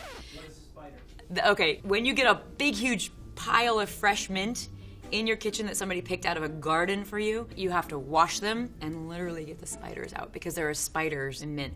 Anyway, it's a nostalgic flavor. So if you love that sort of candied green mint, and that's your preference, you go for it because that's really something special. Our sample A is a different kind of mint chocolate chip or green mint chip. It's a fresh mint. It's got some good chocolate in it, clearly some decent quality dairy. I would say that this is absolutely worth the money. This is really fun. Two flavors that are so different from each other, I'm not even sure how they could be in the same category. One is very yellow with a chocolate swirl, maybe some other chocolate pieces in it. It looks like we have a nonpareil, the little spherical sprinkles hanging out over here. Huh. Maybe it's like a cupcake or something like that. I'm gonna pick it up and examine it a little closer. That sort of sheen on the surface of when it's melting, you can kind of tell that there's some butterfat in there. All right, let's examine our very white ice cream over here, which is not melting at all.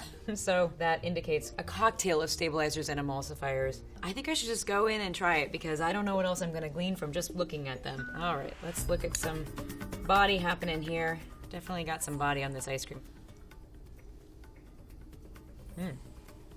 Wow, I just ate something that I did not like. Those wax candies that you like open up and pour in your mouth from like the 70s. If you ate the wax, that was what it tasted. It felt like. These blind tastings are really difficult when I can't figure out what's in that, but if it's on the label and I'm expecting it, then it's a different experience.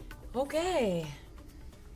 Now I'm interested because it looks like there's some like chunks.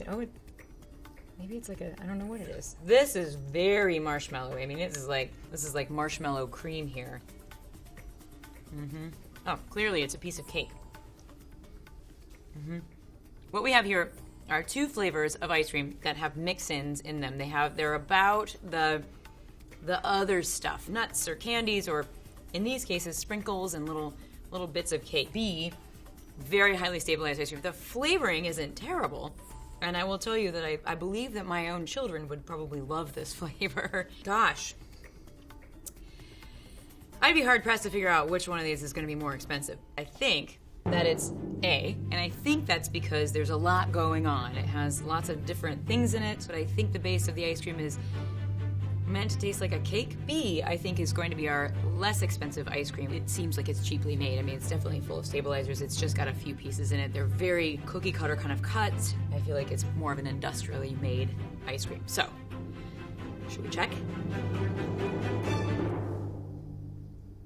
Okay, so $5.99 and $1.13. This one is definitely worth about $1.13 a pint. I think it's like a birthday cake flavor, and you know, there's something super fun about that. I think if you're looking for a birthday cake, maybe you're looking for something like this, and there's nothing wrong with that. That's just fine. It's in these sort of fashion flavors or the novelty flavors that ice cream makers' personalities really come through. We can do a lot with ice cream. We can scent and flavor our sort of base of the ice cream, and then we can add swirls or jams or sauces, crunchy bits, all sorts of different things you can do, and you can tell a story that way. And I think clearly this ice cream maker did that. And actually, that's kind of where all of our popular flavors start out anyway. To a kid, a flavor like birthday cake is gonna seem like a creative, kind of almost gourmet flavor. I think in some places, paying, $1.13 a pint for a birthday cake flavor is absolutely acceptable, perfect, and exactly what you might need.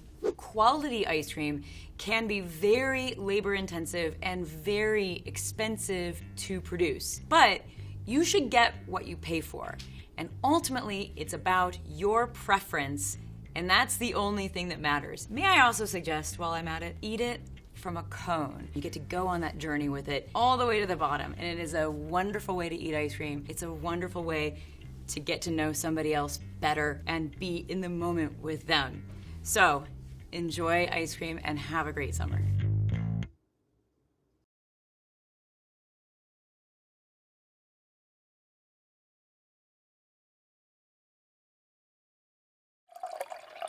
Bringing you uncompromising quality in fresh milk, Greenfields takes it all the way from our farm to your glass.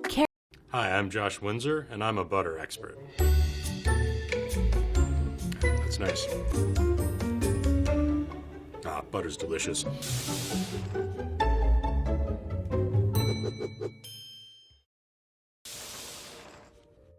So what I have in front of me here is 2 unsalted butters. So what is butter? Butter is the preservation of the milk fat that comes from milk. There are 2 things that I can notice visually on this. The first is the shape. Weirdly enough, there are actually 2 different shapes on the sticks for butter printing. This divides in the US among the Rockies. So on the eastern side of the Rockies, there are these long, skinnier sticks, whereas on the western side of the Rockies, they're a little more compact and squat. This is what we call an eastern package, whereas this is more block form. The other thing that I'm noticing here is color. So this one here on our left, our bee butter, has a more yellowish hue to it, whereas this one's a little lighter, closer to cream coloring on it. The coloring in milk actually comes from carotene, which is the same kind of thing that colors carrots. That comes from the green pasture that cows or sheep or goats or wherever we're getting our milk sources from graze on. Cows don't really do anything with carotene, so it can show up in the milk and actually color the butter. The other way you can get color into butter is by adding coloring to the butter. So looking at it right now, I'm not really sure if this is a pasture butter or if it's just a butter with food coloring in it. I think it's time we give these 2 a taste. All right, this is cutting nice and smoothly. So the first thing I'm gonna do is smell it. Smell is a good indicator of what's going on the flavor on this. There's like some light buttery notes on this. A little bit of tang. There's a smooth texture to this. It coats the palate really nicely. It spreads over the tongue and then finishes quickly. There's no saltiness on it. That tang that I picked up when I was smelling it earlier, I'm not picking up on the palate at all. In fact, mainly all that's coming across on this is like a little bit of a cooked nuttiness and some of that delicate butter flavor. This is a quality butter. Now let's see what's going on with butter A now. This cut's much softer. It could just be a temperature thing, or there could be a little bit higher butterfat content in this, the more butterfat there is in a butter. And so the big difference that's standing out to me in terms of this butter as it plays on the mouth is the texture and how it coats the palate and then cleans up. And that is usually an indication of the content of butterfat that is in the butter. In the US, by law, butter has to be at least 80% butterfat. In Europe, however, butter needs to be at least 82%. So often when you see European style on a package of butter, it means that that butterfat content is 82% or higher. The greater the butterfat content in the butter, the higher the price point on that. So usually when you have a bit more creamy mouth coating feel to the butter, it is a European style or higher butterfat content. The smoother it's going to cut. And again, that delicate, light aroma of butter is what's really coming through here, which is what you would expect on an unsalted butter. Unsalted butters tend to have a more milder flavor than some of their other types and counterparts. All right, let's give it a try. The texture is still coating the entire inside of the mouth. It's a little more oily on the finish, but still cleans up really nicely. The primary use, or where most people are using unsalted butters, is in baking or cooking applications. But usually when you're baking, you want to control the salt by adding the salt yourself as opposed to relying on the salt content of the butter. And so unsalted butters are a prime candidate for all of your baking applications, as well as some of your classic French sauces like Béarnaise, Hollandaise, Beurre Blanc, and so forth. But this one is a little creamier, has a bit more thick mouthfeel to it. It makes me think that it has a higher butterfat content and maybe in the European style. I'm gonna go with this being the higher price point and this being the lower price point. So moment of truth, let's see which one is more expensive or how wrong I may be. Yeah, that is a significant price difference, which you actually don't see very often in unsalted butters. So we're looking at the two ends of this spectrum here. And I'm guessing the big change in these two is that butterfat content. That is a really big driver on the price of unsalted butter. Don't just let price be your driver on which butter you're going to purchase. As I said, these are both quality butters. This one is, you know, if you do want an unsalted butter to spread on toast or to really let the flavor shine through if you're making some type of buttered pasta dish, this is a really good choice. This one I would use more in pastry baking. It's probably going to create a great pie crust or something like a laminated pastry like a croissant. So in front of me right now, I have two salted butters, and the main difference between salted butters and unsalted butters is surprisingly salt. And that's about all there is in the difference between these two categories of butter. Salted butters have a more robust flavor. Salt is a flavor enhancer, and some of the delicate flavors in butter get muted when you don't have salt added to it. Salted butters are typically not used in baking and cooking purposes and more as a topping or spread. I don't see any real flakes of salt in either of these, so I'm guessing that these are both uniformly distributed salt on them. And the color differentiation, again, we have a yellower butter here on our right with butter A, and we have a paler color butter on butter B. This could be seasonality, or again, it could be added food coloring to the butter. Based upon the coloring and the shape, I'm thinking this is probably going to be a higher price point, but it's more the shape is a driver on this one for me because I think it's appealing to a market that is looking for a more artisanal product. I'm gonna start with butter A this time around, and this nice little scoop. Next, I'm gonna give it a smell. Now, this is an incredibly mild butter. There isn't a lot of aroma coming off of it.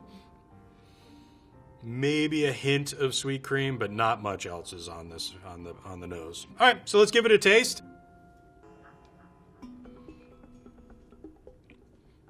This is a very firm butter, but it's at room temperature. There's a lot of body to it. It takes a little while to dissolve on the tongue.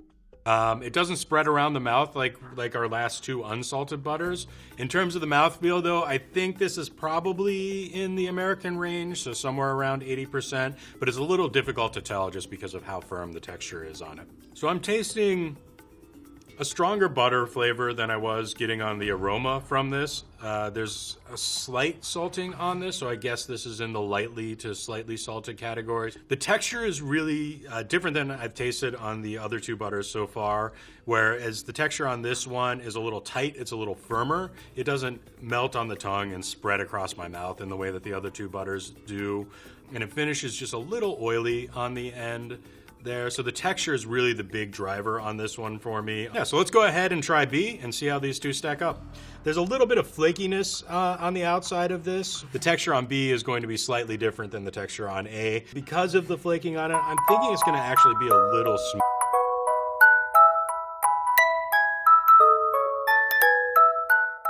Butter is a dairy product made from the fat and protein components of churned cream. It is a semi-solid emulsion at room temperature, consisting of approximately 80% butterfat. It is used at room temperature as a spread, melted as a condiment.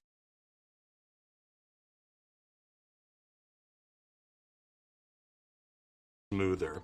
Again, a very delicate slight aroma here. I get a bit of cream and a little bit of butter on it, but not a lot, nothing overpowering. So let's give it a try.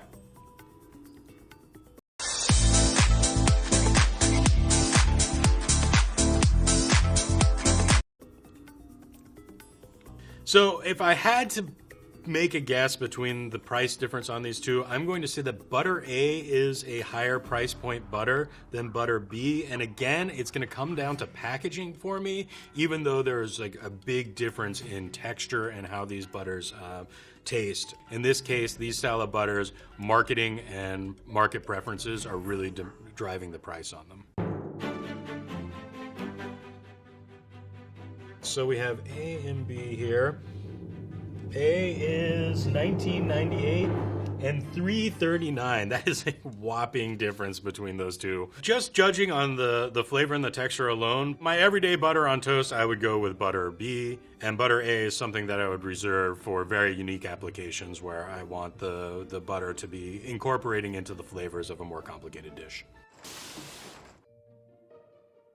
All right, now we're moving on to a more complex category. These are two cultured butters. Cultured butter is butter in which the cream has been cultured. So culturing a butter is going to make it more aromatically complex. Typically, hallmarks of cultured butter are going to be a slight tanginess due to the acidification that happens during the culturing process, as well as some of the byproducts of that fermentation are chemicals known as diacetyl and lactone, which are really in conjunction with each other what we think of as butter flavor. Originally, all butter was cultured up until about the mid-19th century. And the reason that is the way that you get cream from milk is you would have to let it sit overnight.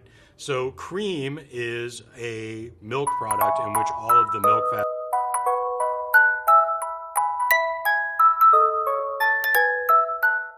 Does butter sink or float? Neither. Butterflies. Have you heard the joke about the butter? I better not tell you, it might spread. What did the butter say to the corn? I got you covered. Why couldn't the butter hack the job? It melted under pressure.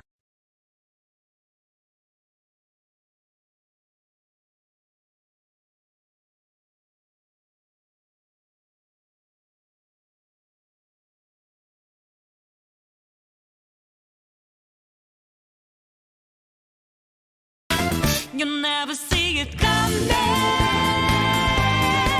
You see that my mind is the best for eyes. You're darling, but the time it hit you, you're not surprised. I'm coming for you. My game's always the best of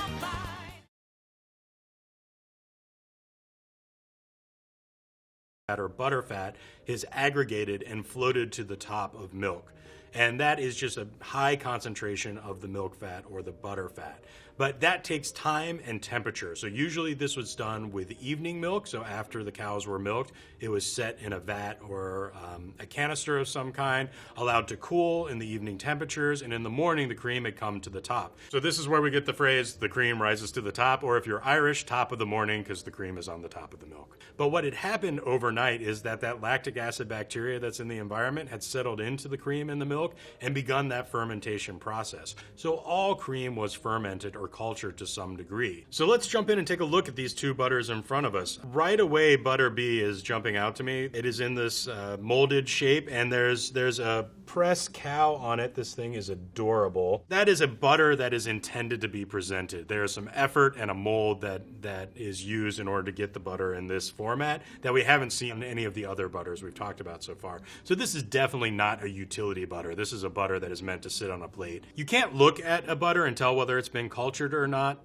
Cultures are microbes. And then moving on to A, this is a presentation that we've seen before. This is butter in its block form. Coloring, we're on the slighter yellow end of the spectrum. I would say a cream or a cru on this. There are no flakes in it. This is not a compound butter. And again, it's a very pleasing visual presentation, but not as compact and designed as we see in butter B. I am going to start with butter A. All right, that is a nice smooth cut. Check it for aroma. And right away, there is a very strong buttery smell that is jumping off of this sample here, and that is a good indication that you're dealing with a cultured butter. As I said, culturing a butter increases what we think of as the classic butter flavor, and that should really be strong on the aroma. So cultured butters, when they're put out on a plate, should actually fill the room a little bit with that buttery aroma. That's nice. The texture is really good on this. It's creamy. This is a salted butter, a little heavier on the salt than what I call a lightly salted butter. No flakes on this. I'm not getting any crystalline crunch on this. So this would be what you'd see typically marketed as a cultured salted butter. Okay, let's try butter B here, which I'm really curious what's going on inside this butter. In the way the butter is melting on the tongue and moving around the palate, I would say this is probably also a European style butter. This is not in the 80% range, but this is probably in the 82 to 83% butter fat on that. Oh, there's some smokiness on this. I'm guessing that what this is smoked salt on this particular butter. It's cleaning up nicely, coating the palate nicely. I'm also going to say that this is a European style butter. We haven't talked about length, but this one has length. All of that is lingering on my palate. It's actually ending a little garlicky and chivy on here, so there might be quite a bit that has been added to the butter. And I'm going to say that butter B is a more expensive butter. So let's take a look. I do it. Oh, those are pretty close. So you can see immediately that we've gone up in price on both of these particular products. Again, culturing adds a significant amount of money to the final product. And that is because of the amount of time and the amount of labor that is involved with culturing the cream. Some of these additional features of this butter drove the price just a little bit higher on it. These are not cooking butters with that price point, and these added flavors, they would get lost when you were using them in a sauce or in baking. So these are really butters that are intended to be standing on their own. Now we're moving on to the weird, wonderful world of non-cow butters or non-bovine butters. So you can make butter from any mammal's milk that produces milk fat or butter fat. There is yak milk, there's water buffalo milk. I've even seen reindeer milk used to make butter.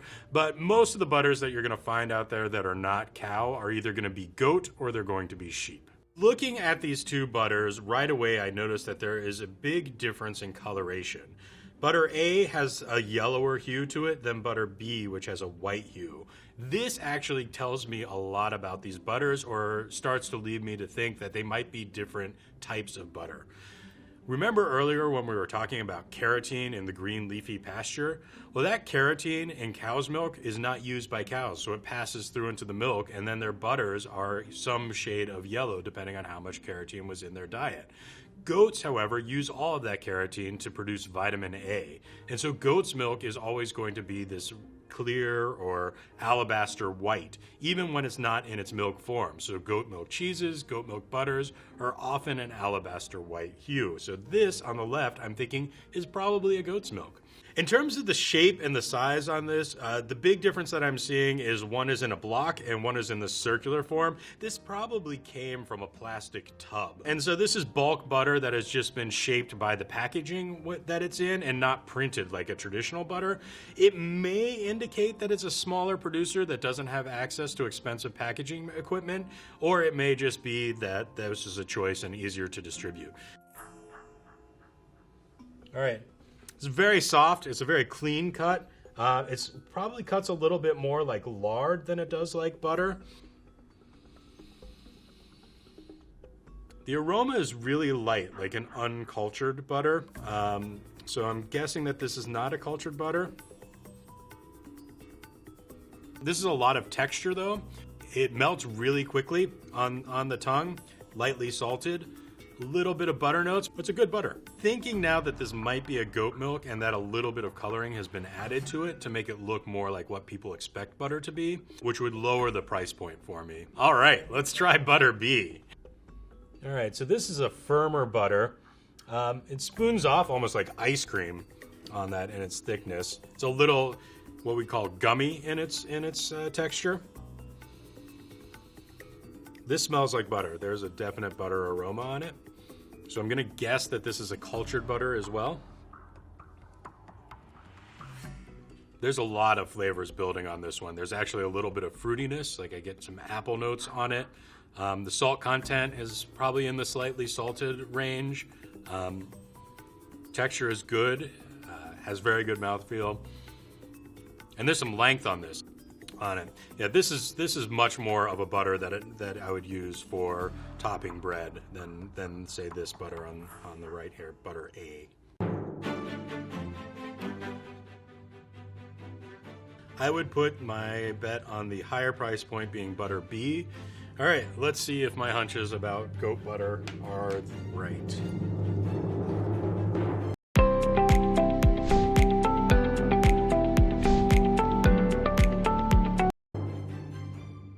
Oh yeah, that's a significant difference on that. This has a lot more flavor complexity, and so you'd want that butter to stand on its own. It's also a little bit more delicate and spreadable in that, so it's gonna really be something that you use as a topping, whereas this has a really good butterfat content. The flavor's a little more delicate, so if you are looking to use goat butter in your baking or your cooking, I would recommend this one for that application.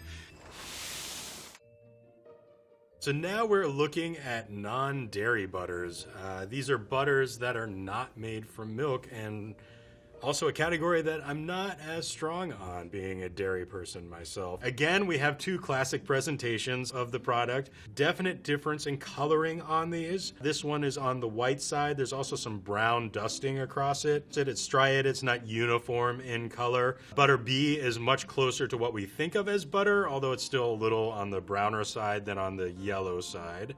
Let's see here. Which one do I want to try first? I'm gonna go with this one. All right, that is a nice smooth cut on it.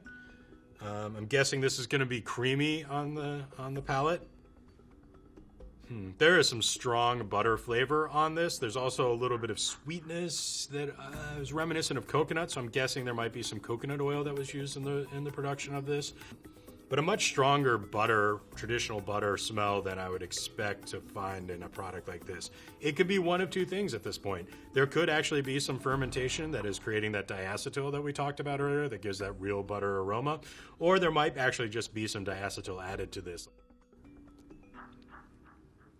Definitely salty. There's a bit of a nuttiness on it as well. And again, that butter flavor is definitely coming through. Doesn't come across as overly greasy. It melts really nicely on the tongue. This is a pretty quality product. And it actually seems like it's designed to mimic butter to some extent. So this is really designed as a vegan butter substitute. Now let's try B and see what it has to offer. This is a much softer butter, still very creamy, smooth cut. There's not much for an aroma. This is an unaromatic butter. Maybe a hint of coconut. No nuttiness on it or butter flavors. This is a salted butter. The salt is not flake salt. It's definitely uniform throughout. There's a slight butter flavor to it, but mainly this is about texture. I'm guessing this is probably closer to a margarine and probably marketed as a margarine, maybe a vegan butter on it just by the coloring, but this one is really probably intended mainly as a baking substitute for vegans than it is as a spread. I am going to venture a guess that butter A is the higher price point between the two, mainly because of the flavor development. It didn't have some of the astringency or sharpness that added diacetyl did, so I think they're developing this through some kind of culturing process, which would definitely add to the cost on it, and that would probably be the biggest driver on the price between the two. All right, moment of truth here. I was saying butter A is the higher price point. Oh, that's a significant difference. Here we see a butter where the price point is really being driven by the flavor profile that is adding some of the complexity of butter to a product, or to a dish, whether it is being topped on a baguette or whatnot, then this would be a good option for you. If you're looking for butter that is, or a vegan butter that is more about baking or a substitute for butter for cookie recipes or baked breads, then I would look to the lower price point butter. I hope you learned that quality and price are not necessarily correlated with butter. You can find great quality butters at a high price point, and you can find great quality butters at a low price point. So I hope you take this knowledge out and really explore all the Here's the Hands Up Plus way to help you wound heal fast. Step 1, use the cleansing spray so germs and dirt won't last. Step 2, protect with plaster, block bacteria is a must. Step 3, heal the wound, use the ointment so less scars. 목이 간지러운데 사람 많은 엘리베이터를 탔을 때 리콜라 스위스 알프스 허브가 이 안에. 그럴 땐 숨 쉬세요. I'm Matt Abdu, and I'm a pasta expert. It's good. All right, I'm ready.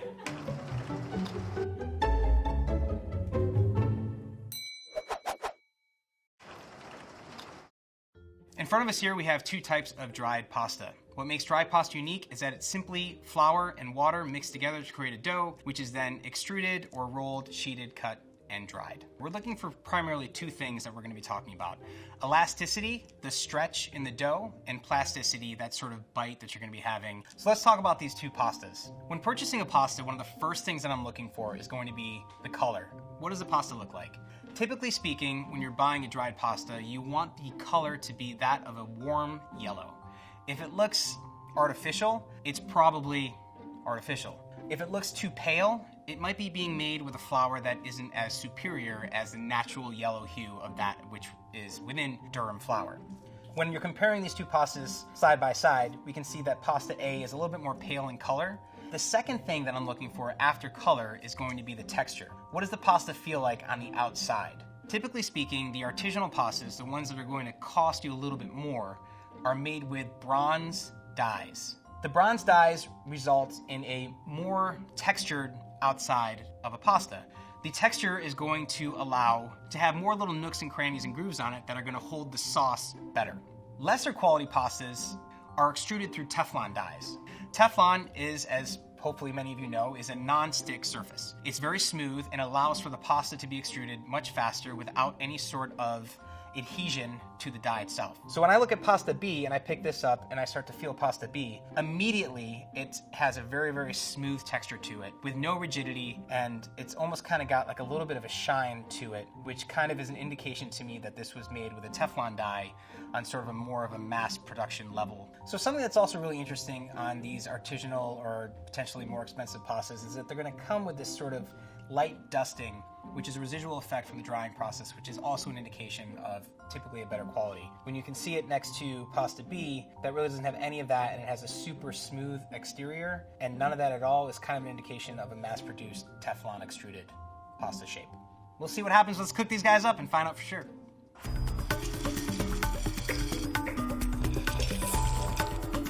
All right, so here we have our two cooked pastas side by side. First out of the gates, pasta A. So when I take this pasta penne shape and I give it a little press on it, it immediately bounces back. To me, that's a great indication of the texture and the integrity of that pasta shape itself. Let's give it a bite.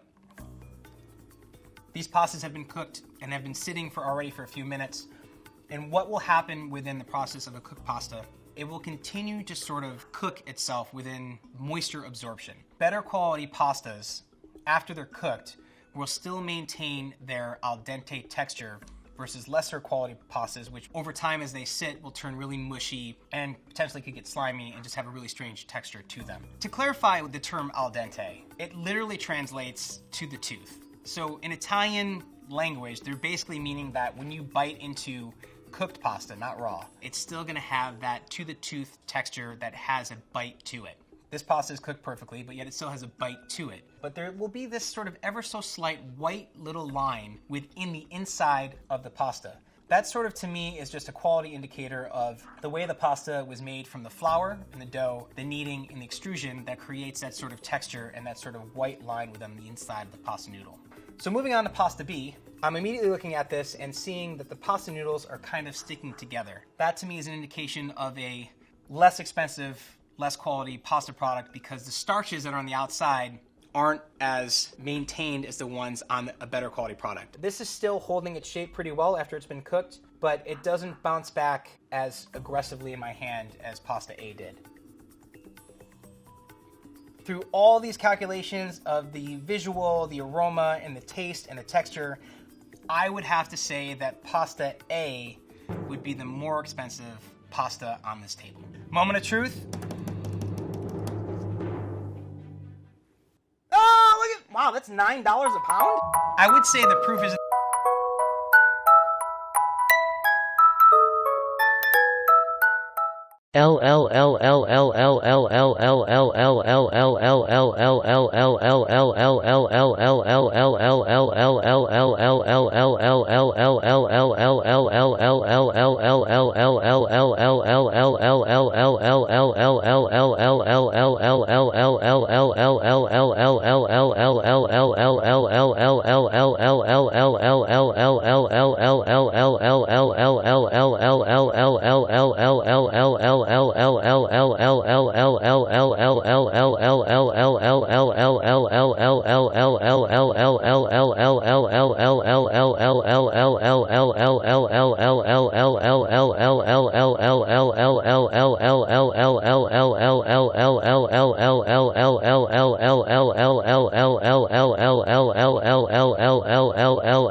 in the pudding.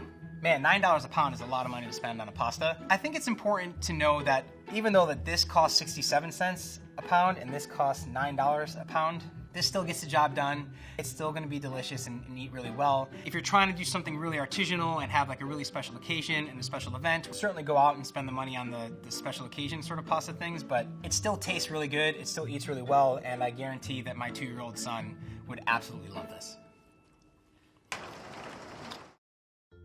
In front of me here, we have fresh pasta. Now, something that's very important to note about fresh pasta is that comparing it to dry pasta is really like comparing apples to oranges. Fresh pasta definitely eats differently. It has different flavored textural qualities to dry pasta, but it's a little bit more delicate than dry pasta would be, so it stands up better to sauces that might be a little less dense in nature. And more often than not, fresh pasta has egg added to it, so the better quality eggs you're able to find, local, organic, will also result in a better quality texture and mouthfeel to the pasta that you're eating. As fresh pastas are made, since they're not dried, the pasta will begin to oxidize, and that you will be seeing representative of these tiny little black specks that could be potentially on the noodle itself, within the noodle itself, and all over the noodle itself, which is simply an indication of age. It's not gonna get you sick, it's not gonna taste bad, but it will be an indication that the pasta noodle has probably been made a few days in advance. Looking at these two pastas, they immediately look very similar to me in color. Pasta B looks a little more yellower than pasta A, but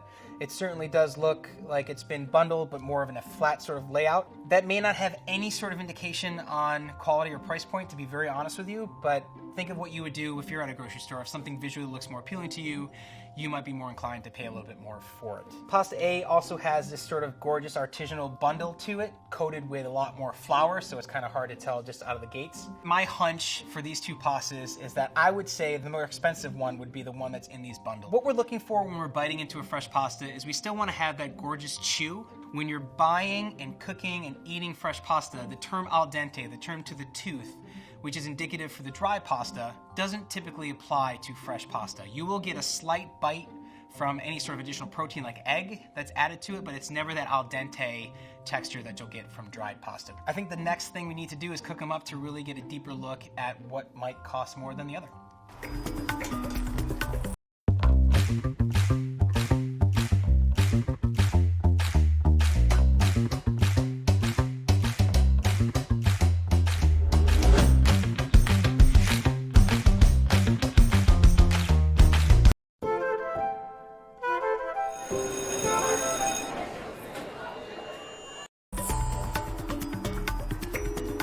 So here we have it. Both of the pastas have been cooked. Something that's very important to note about fresh pasta is that they will take half the amount of time or less than what it would typically take to cook a dried pasta of the same shape. I can see that this pasta A has a little bit more of a yellow hue to it, which again could be indicative of maybe a better egg that's been used, and the better quality egg that you have, the more indicative of the color that will be both in its raw state and its cooked state. But something that's really important, that the fresh pasta, a good note that it's cooked properly, it will still have an elasticity to it, where you should be able to tug on it, and it will have that really great sort of rubber banding effect without breaking right away. It should stretch and then eventually pull and break like that. So that's a really good indication of a good quality pasta that's not really mushy or starchy or too tacky, and it's falling apart within that test. Let's give it a taste.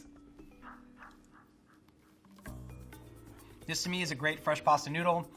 It has a really good sort of chew to it, mouthfeel to it. It's not overly starchy or slimy on the outside. It's got really great flavor. I get that sort of nuttiness to the flour. I get that little bit of the egg within the noodle itself. Now let's try pasta B.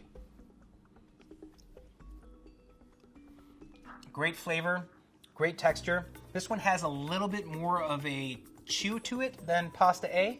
This is going to be tough because these are both really good pastas. Visually, they're very similar. And again, guys, for me, this is going to be the toughest one because for all intents and purposes, these are both very good noodles. So I'm going to go with pasta A is more expensive than pasta B.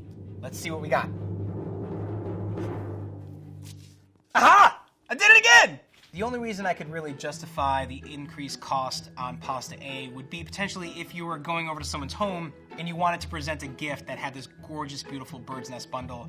I think that would be an opportunity to justify the price point of pasta A. But if you're just going home to cook the pasta for yourself and eat it, I would tend to go towards buying pasta B for myself.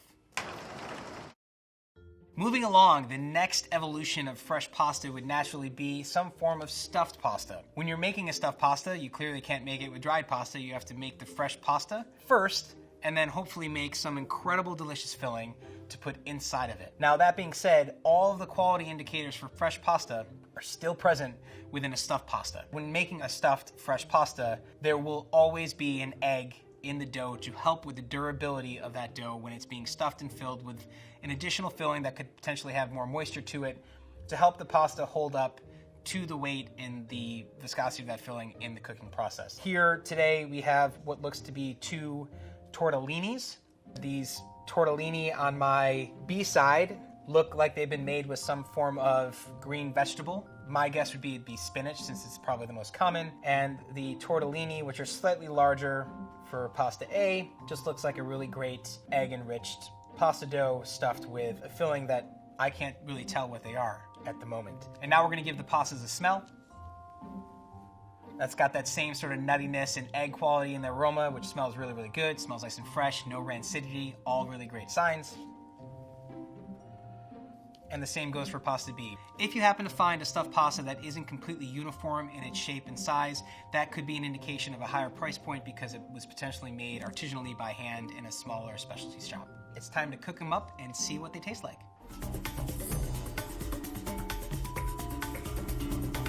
So we have our stuffed pastas all cooked up. I'm looking at it the way that they cooked up. They're still all really holding their shape very well. None of them are falling apart. None of them have turned to mush. Moving on to pasta B after it's been cooked. Visually looking at it, they all look really uniform and consistent and really pretty. To me, pasta A looks like a more artisanal pasta, and pasta B looks like something that's more commercially or mass-produced. Let's give a bite into this green tortellini. Texture of the pasta tastes really great. You get a small nuance of that vegetal spinach flavor in the dough itself. This filling, which is some form of cheese filling, has sort of a browner kind of color to it. Flavor-wise, it's still really kind of bland, but the color to me is kind of an indication that this might be a lower price point pasta. Now let's give pasta A a bite. The quality of the pasta itself tastes really great, but the flavor of the filling is kind of lackluster. So if I had to guess which of these cost more than the other, pasta A again. Pasta A has been my leader so far, but this is tough for me because honestly, all things being considered, the pastas on both of them are both very good. I'm gonna stick with my answer. Final answer, pasta A is more expensive than pasta B. Let's see how we did. Oh my God, this is $14 a pound? So when purchasing stuffed pastas, the price differentials can actually make a big difference in the quality of what you're buying. Typically speaking, if I were to be purchasing a stuffed pasta that was made with, let's say, a veal and Parmesan mortadella prosciutto filling that was really artisanal, it would make sense that it would cost a lot more to purchase it because you're putting inside of it much more expensive ingredients. The texture and the flavor of the fillings are so similar that I think it's really indistinguishable. I think for the home use, I would go with pasta B as your winner for what I would buy for myself. In front of us now we have more dried pasta, but we're going more into the realms of those specialty dried pastas that may have been flavored with some form of addition or additive of maybe a vegetable or maybe some form of other puree that might go into the formation of the pasta. Immediately in front of me, we can see that pasta A is a green pasta. Typically speaking, in most grocery stores, the green is indicative of spinach. And pasta B is this gorgeous looking yellow pasta that is really pretty. It's got this really nice bright yellow hue to it. It has those specks within it, but those are not oxidization specks. Those are specks of whatever it was that was made to flavor or color the pasta. If I think this one's spinach, I'm gonna go ahead and say that I think this one is saffron. It's known as something that is a luxury ingredient, which would be very indicative of a higher cost price point for the pasta. More often than not, these specialty pastas are simply made by substituting out the water with a specialty ingredient that's being made to go within the dough to give it its unique flavor and color. You're not really gonna be able to flavor-wise tell until you cook it and eat it. So let's cook these up and learn some more about them. They're visually both very, very beautiful. I love the bright yellow color on pasta B, and the green on pasta A, for me, could be a little bit deeper, maybe a little bit darker. That would probably be an indication of a higher price point pasta if the green color was more of a deeper, darker spinach color. The aroma of the pasta doesn't jump out screaming, I'm spinach. That being said, let's check out the texture next. I'm just gonna use my hands. So the pasta looks like it's been perfectly cooked. It still has a good degree of elasticity to it. It's not falling apart. Time to give it a taste. Yeah, there's not much flavor in the vegetable region happening with this particular pasta, but as far as the pasta itself, it tastes great. The texture is beautiful. It's a really good pasta. This pasta actually has like a really beautiful aroma coming off of it. You're getting this beautiful, slightly floral, slightly almost like a lemony aroma coming off the pasta. We're gonna pick up pasta B. Let's give it a bite. I can taste the saffron in this pasta. It's absolutely saffron. It's jumping out at me. It's screaming that it's saffron. Just because of that in itself and knowing the price point of what saffron costs, I'm gonna go out and say that pasta B in this round is gonna be the more expensive pasta versus pasta A. Let's see if I'm right. Oh my goodness! If you're buying any sort of luxury ingredient, it's always going to cost more. So when you're going out and you're wanting to buy a specialty or flavored pasta, bear in mind the cost of the ingredients that are going in to make it will certainly have a huge influence on what the cost of the product is ultimately going to be when you're purchasing it. Gluten-free pasta is a pasta replicate that is made with the absence of gluten. Gluten is that incredible protein that allows for the elasticity or the stretch in making any form of dough. Many people have intolerances to gluten, and as such, pastas have been developed and have made exceptional leaps and bounds in the last 10 years or so within the quality parameters of being able to produce these gluten-free pastas. The two most recognized gluten-free pastas on the market are typically made with either rice or corn. And I've even seen things made out of nut flours for gluten-free pastas. There are gluten-free pastas that are on the market that actually cook up quite delicious and really well and aren't even that costly anymore either. Immediately in front of me, we have two very distinctive colors. Pasta B kind of jumps out at you, right? It's like an orangish, almost looks like a Cheeto or Dorito colored. That's gonna say to me that that is a corn-based pasta. And then looking at pasta A, this kind of looks more of like a traditional style rice or brown rice pasta. Being that rice and brown rice don't have that sort of yellow hue to it, it would make sense that this wouldn't have a yellow hue to it. It would be more indicative of the grain of what it's being used to make with. The only other way to figure this out is to cook them up and try them. So here we have our cooked gluten-free pastas. Starting off with pasta A, the visual that I'm getting out of it is I can already see some noodles that are starting to break apart, which could be an indicator of a lower price point gluten-free pasta since they're not staying together as well during the cooking process.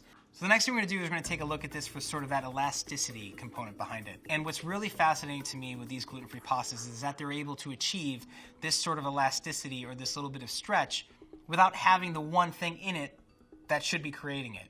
Let's give it a taste. For me, it kind of has this sort of interesting mouth coating from this pasta. Is sort of like creating a film over my tongue. It's kind of drying out my mouth a little bit.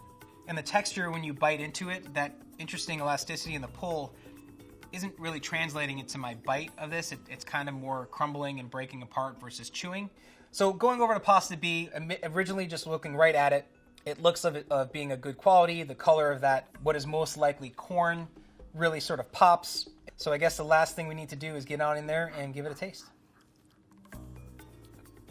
Pasta B has a little bit of a chew to it. It still almost even has that sort of al dente texture to it, which is really kind of fascinating. By no means is it traditional dried pasta, but it's pretty close. The one that I think costs more would be pasta B. $4 a pound for this gluten-free, $14.53 for this gluten-free.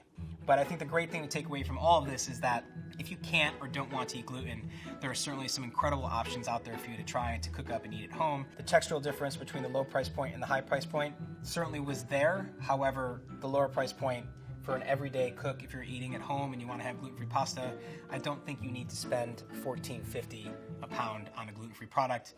We've looked at, tasted, and tried a lot of different pastas today, and I think one of the most important takeaways is that you don't necessarily need to spend a lot of money to have a great quality product. So when you're out there buying pastas, find what's right for you, find what you like to eat that meets the means of your budget, and just keep on cooking and keep on eating. When you get your next big idea, say sparkly ketchup.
冒険したくてうずうずしてる。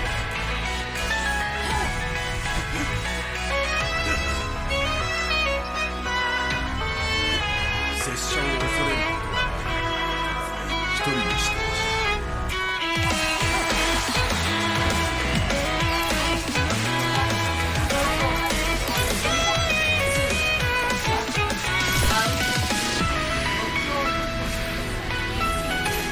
苦戦した分逆転できれば喜びもひとしお。敵がここにいる。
継続中。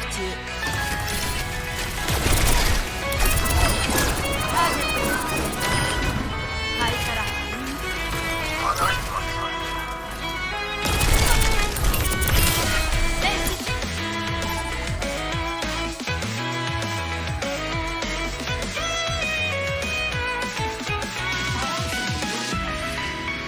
なく敵が接近します。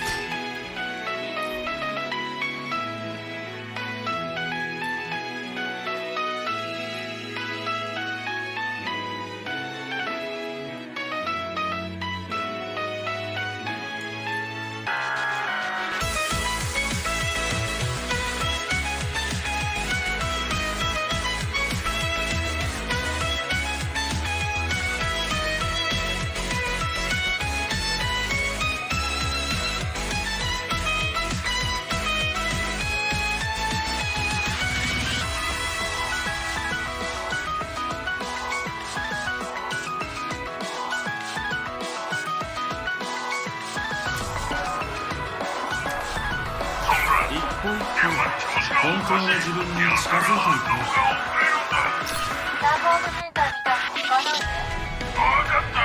すまん。最後は苦手なのだ。ああ、電源を入れ直してみた。3、2、1、攻撃中。登場、着陸。大騒ぎになりそうだね。水分補給を忘れずに。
知らずなものでね。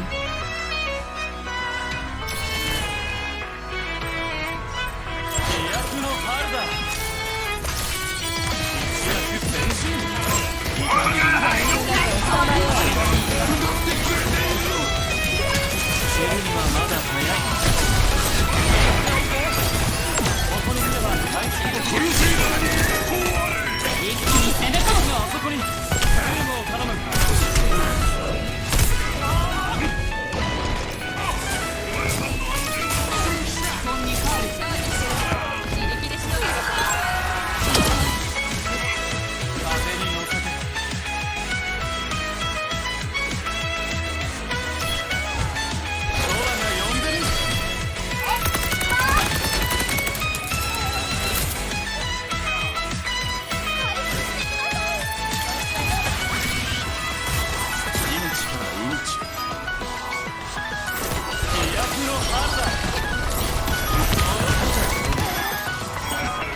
気をつけて。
あそこに敵がいるわ。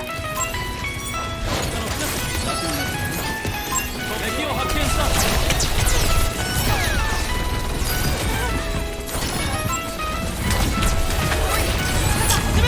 命は命を守るもの。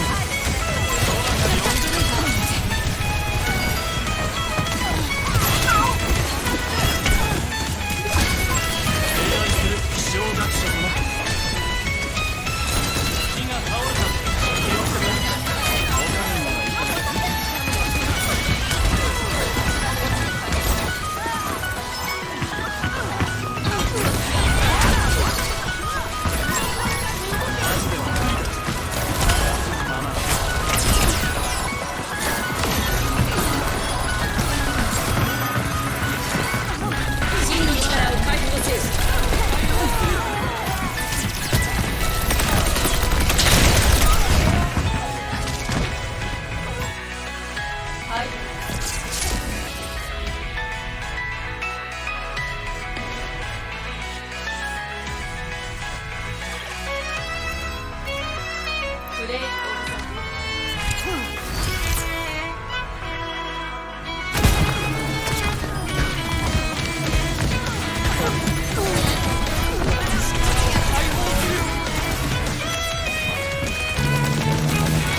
本当の自分に近づいていく。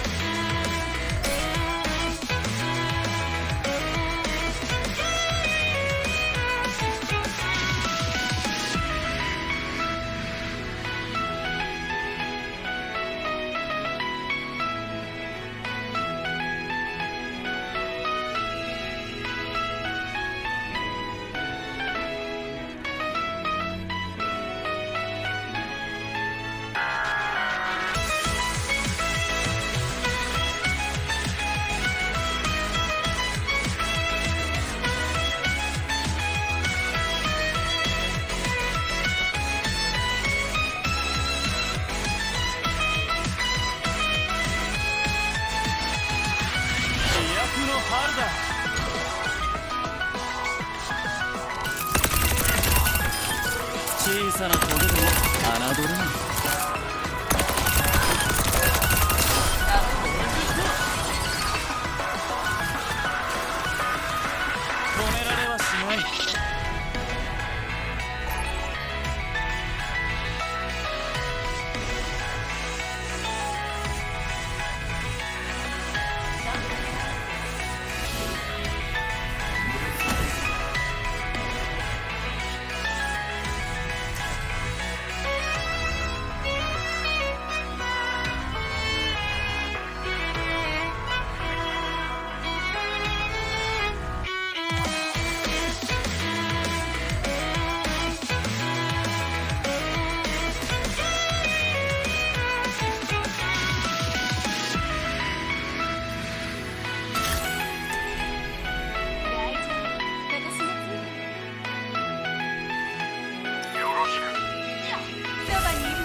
私は強く惑星さえも投げ返してみせる。奇襲に警戒しよう。長く狙ってくる。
You'll never see it coming. You see that my mind is the best for life. You're done but the time it did you, you're not surprised. I'm coming for you. My game's always the best of Mop Love.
夜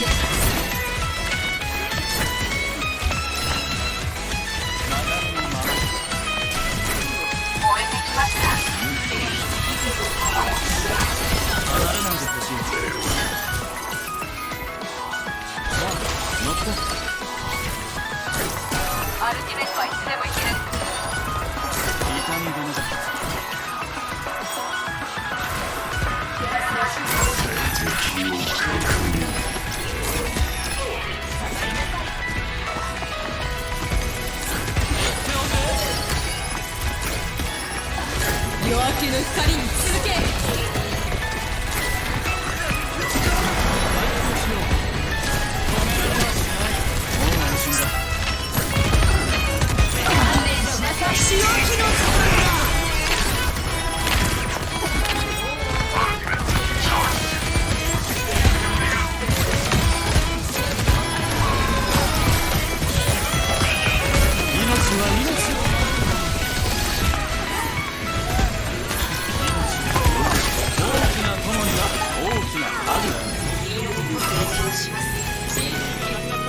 身を隠して燃えてきた。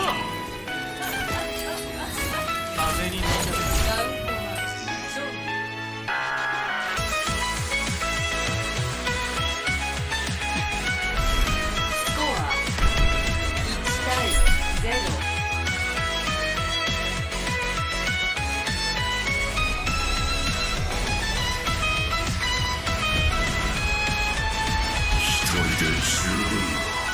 むしろ仕事が早く終わる。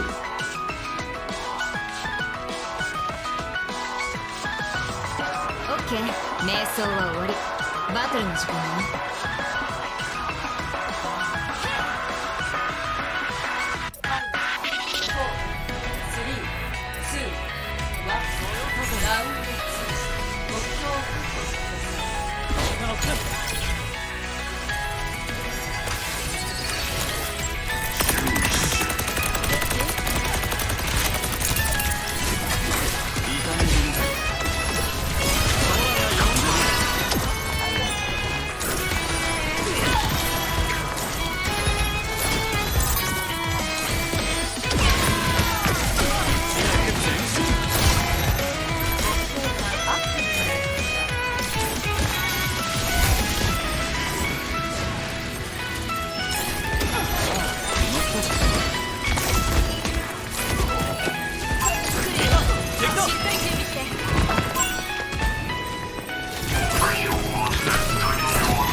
命は命を守るものだ。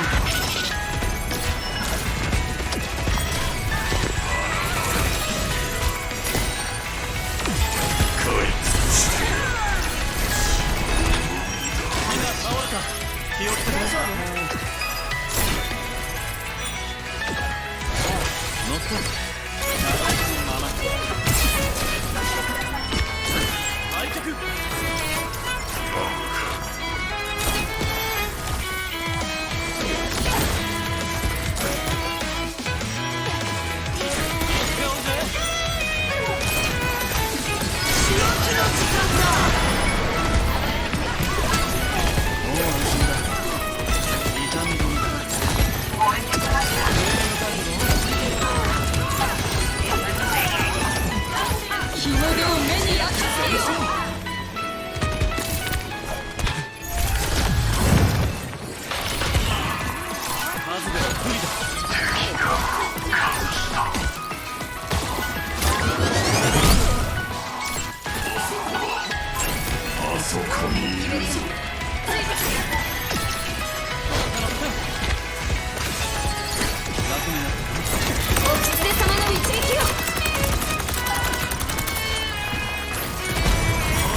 敵だ。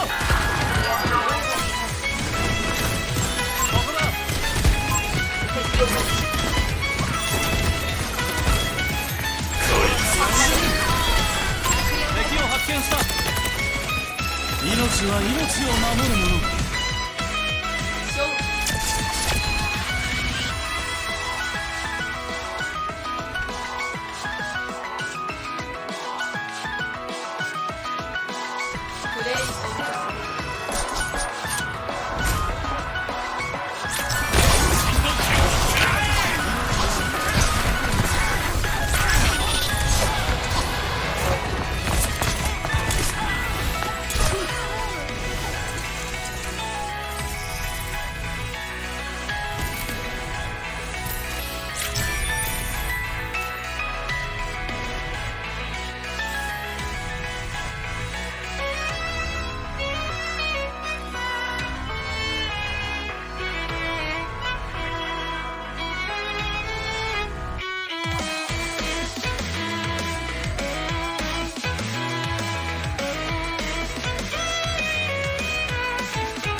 血統のサポートにはついてほしいよ。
敵を発見。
敵発見。敵を発見。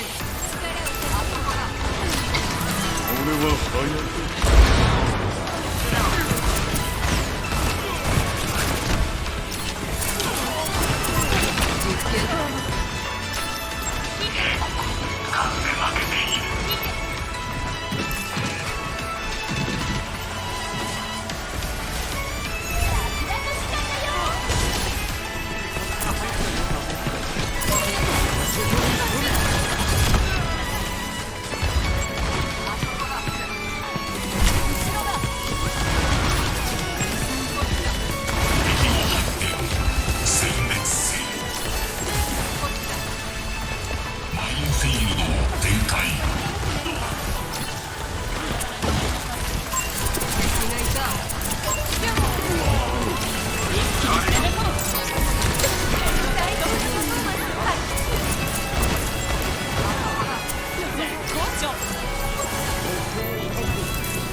敵を発見。目標の制圧中。あそこだ。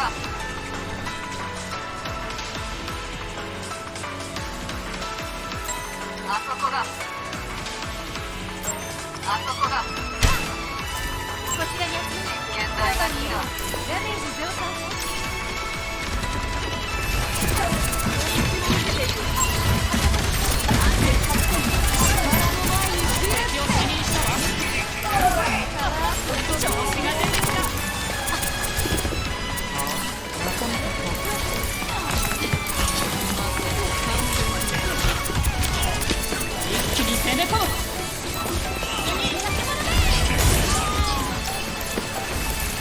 さあさあ立ち会い。敵を発見。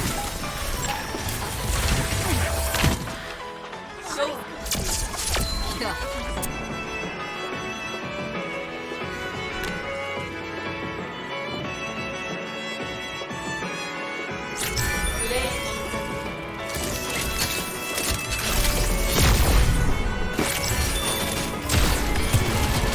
これで終わりよ。ヘッドショット。よし。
ハバナへ間もなく敵が接近します。ヒーローを選択してください。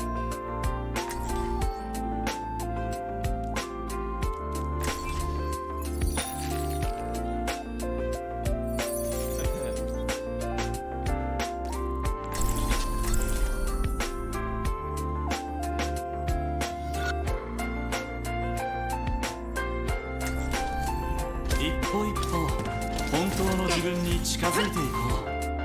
計画通りに行動しましょう。逸脱は敗北につながるの。テレポータービシカーのアーキテックが2人も味方にいれば安泰だ。確かに片方は退学したし、もう片方は迷惑そうだけど、期待してくれていい。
私に盾をつけるのは許さん。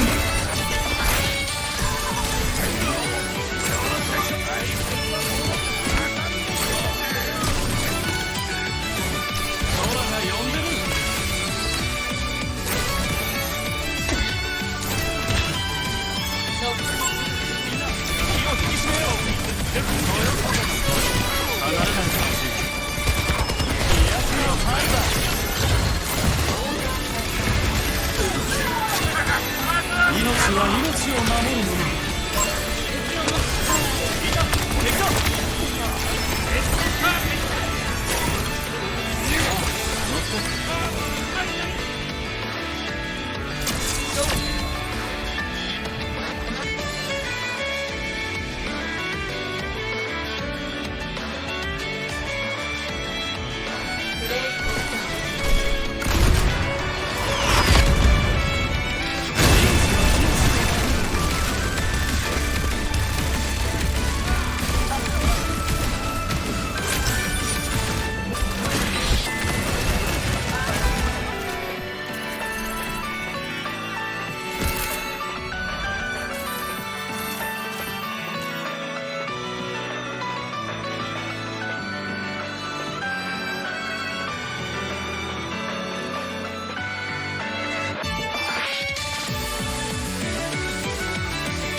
本当の自分に近づいていこ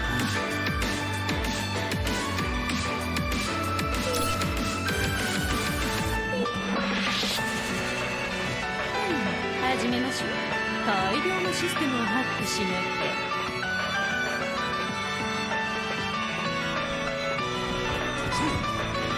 もしかして太陽系最強のチームではないですか。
Chang, and I'm a wine expert. Oh, wow.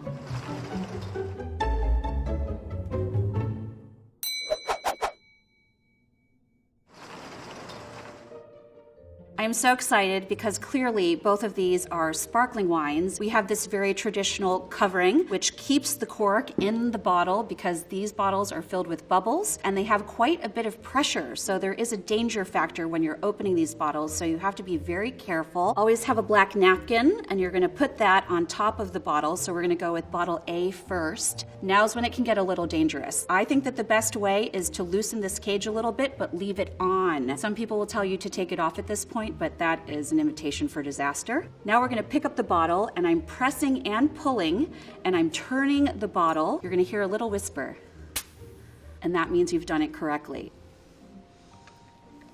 And so we see a beautiful flow of bubbles here and also a foam. We are confirming that this is indeed a sparkling wine, which in fact is a really difficult style of wine to make because not only do you have to make a delicious wine, but then you need to take a delicious wine and add bubbles to it. And there are many different ways to do that. We always love to give the wines a little bit of swirl. What that does is adds oxygen and it unfurls the molecules that are in the wine. So you want to let the wine breathe. So I'm going to put my nose in. Oh, that smells good. So a little bit of lemon, maybe a bit of lime zest, and also a bit of pear. All of these fruit flavors are considered primary flavors. So A smells really great, but let's move on to B because I'm dying to see what's inside this bottle. So this one is super exciting. You could see that the foam is a little more consistent and a little more firm, and we see a much more, if you will, serious bubble structure. So I'm guessing this one's a little more of a luxury cuvee. So we see a very fine and consistent bubble. They call that a fine bead. They like to say in champagne, a much more, if you will, serious bubble structure. So I'm guessing this one's a little more of a luxury cuvee. So we see a very fine and consistent bubble. They call that a fine bead. They like to say in champagne that if you have small, imperfect bubbles, it's the eyes of the frog, which I don't think they mean as a compliment. We're also going to look at the color, and I like to do that by tilting the glass away from me. And we have a really beautiful golden color here. Wow, that smells pretty amazing. We definitely had those primary aromas, a little bit of cinnamon and brioche, and it's also just a really complex and intricate nose, whereas A was a little bit more primary with the fruits. Here we have quite a lot more complexity, which comes from age and also the techniques used to make a fine sparkling wine. I think it's time to taste them both. I can't wait. So you still like to add a little air because 99% of what you taste is what you smell. So you want to have the aroma first before you go in and taste the wine. This one is really crisp, lean, sort of minerally, which might tell us something about the soils in which the grapes were grown. And it feels just very young and very fresh and very vibrant. Super excited to taste wine B. Here we go. These patisserie smells and baked good smells like a great croissant or a great loaf of brioche are definitely on the palate of this wine. This is definitely a style of sparkling wine that has spent a good bit of time in the cellar. So you have to have miles and miles of deep cellars in order to have this process happen. And I definitely taste all of that work and all of those years in wine B. I think that A is the one for daily drinking, less expensive. Let's find out if I was right. Yay, I get to keep my job. Clearly, A is the simpler daily drinking. You're going to find it on a lower shelf in the grocery store. And B is clearly something a little more serious and something that you want to drink for a celebration.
From looking at them, these appear to be white wines, but you never quite know because winemakers love to use colored glass, which actually protects the wine that's inside. So we won't know that for sure. A heavier bottle is going to be a little more protective of the wine because you have thicker glass and also thicker colored glass, which will keep the wine safe from light degradation. I'm going to get wine A open and take a peek at what's inside. When you're opening a bottle of still wine, it's a little different from sparkling wine. So you want to take the knife on your corkscrew and you're going to make a cut around the second lip. Every bottle of wine has a top lip and also a second lip. You're going to make a cut upwards a little bit and then scooch off this lead capsule, so we're already set here. And the next step is I'm going to use my favorite corkscrew. It's not fancy, but it always does the job. And then the next part is to put this second ledge on the corkscrew, and then I'm going to gently remove, because you never want to make an Opa style pop.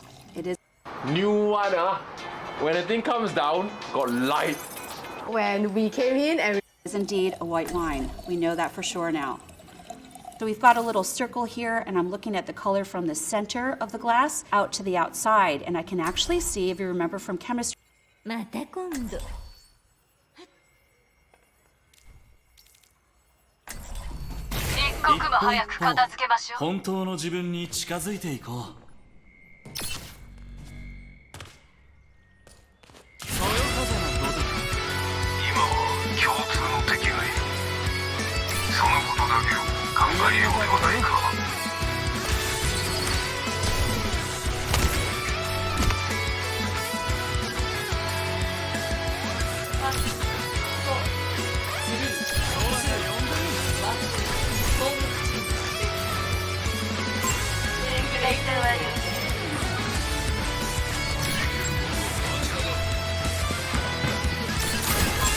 あそこに敵がいるわ。バイオライトの肉止められはしない。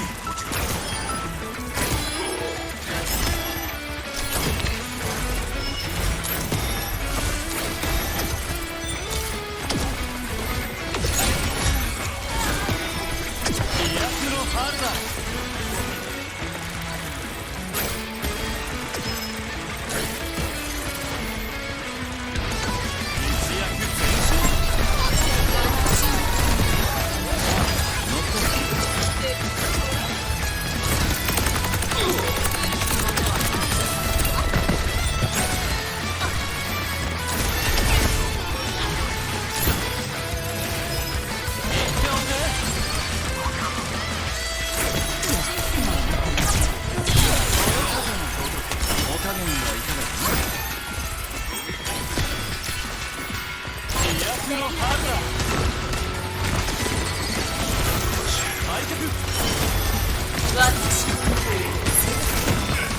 敵を発見した。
呼んでる。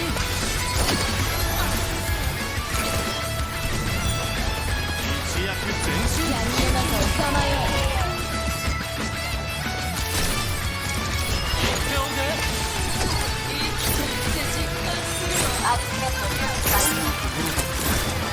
命は命を守る。日の出を目に焼きそう。船の鍵爪を解き放て。止められはしない。木が倒れた。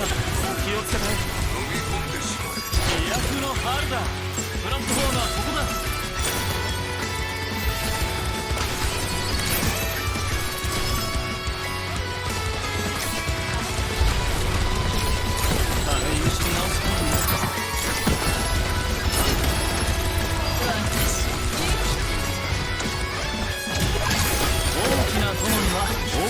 ハグ。そよ風の衝突。言っておくね。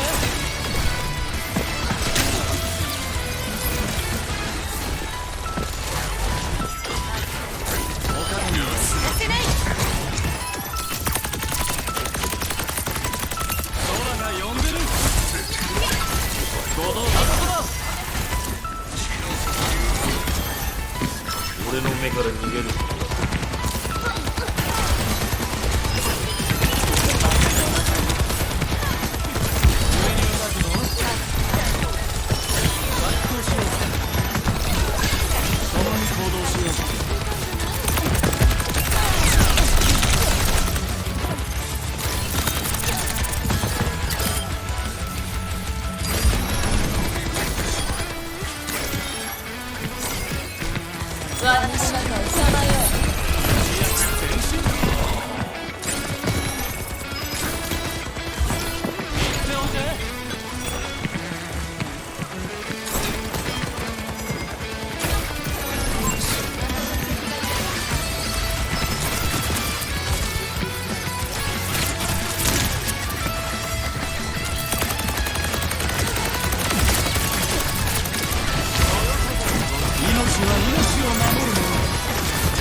楽しいものだね。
前進。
だけど。敵発見。残り60秒。敵がいたわよ。止められはしない。痛み止めだ。私に。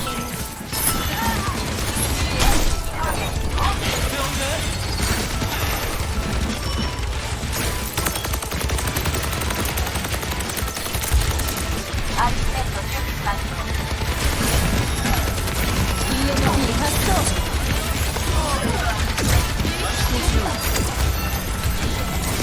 残り30秒。風に乗せて空が呼んでる。こちらだ。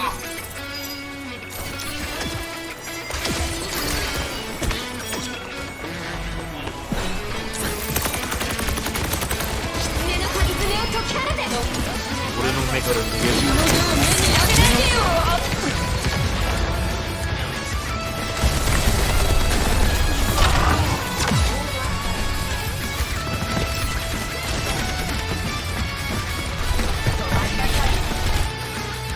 一躍前進。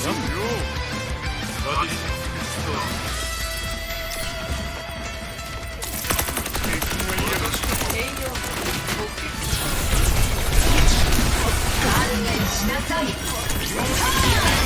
ご同行いただこうか。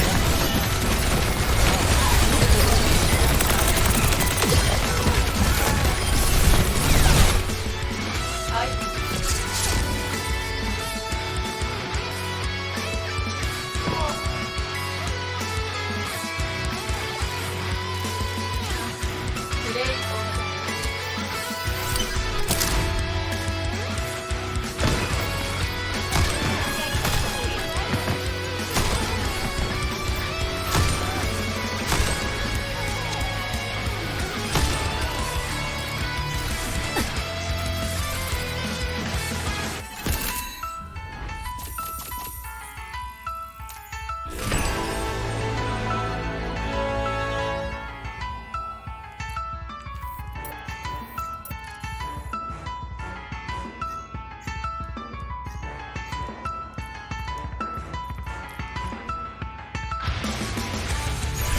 準備完了。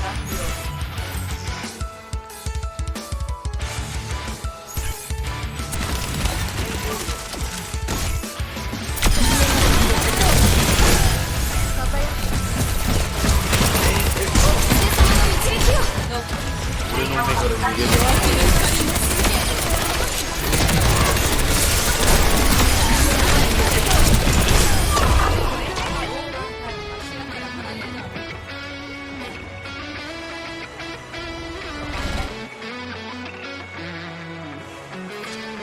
間もなく到着します。ヒーローを選択します。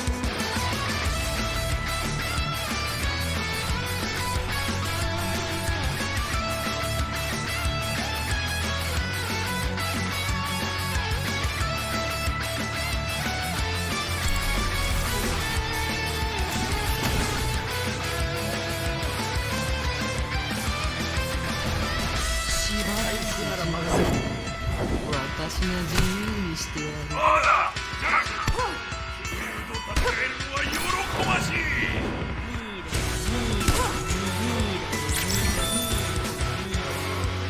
多くの待ち構え見届けようではないか。集中しろ。私がいれば大丈夫。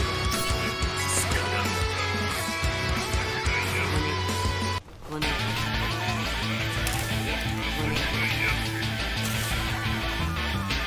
骨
Class, what we call the meniscus, and it's a little bit watery here, which tells.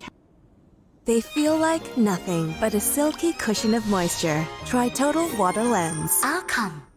This holiday season, Nespresso and Fazalp invite you to taste the winter wonders. I'm Matt Abdu, and I'm a pasta expert. I'm Belinda in Wine B. To have the aroma first before you go in and taste the wine. The eyes of the frog age and also were grown, and it feels just very young. Store. And B is so you want to take the nut a little more protective of the wine. A around the second lip. Sure now. So we've got a little circle here, and I'm looking at the color from the center of the glass out to the outside, and I can actually see, if you remember from chemistry class, what we call the meniscus, and it's a little bit watery here, which tells me that this is a white wine that is grown in a cool climate. So now we're going to add a little oxygen. We definitely have a lot of the primary aromas that come from the fruit, so a lot of citrus and florals. White stones as well, what we like to call a little bit of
すぞ。今は休んでいる場合ではない。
あそこに敵がいるわ。も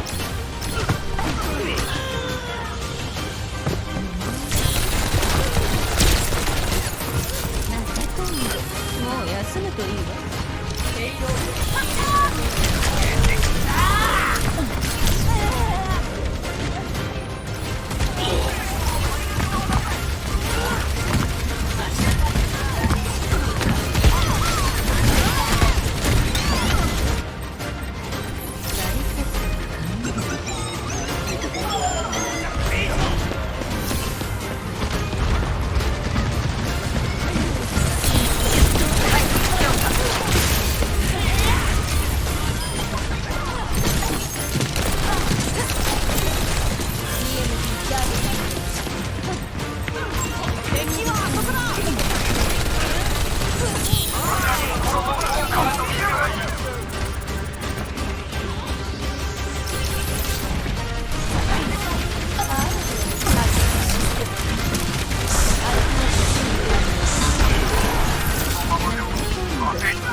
の配慮は 1.5 番だ。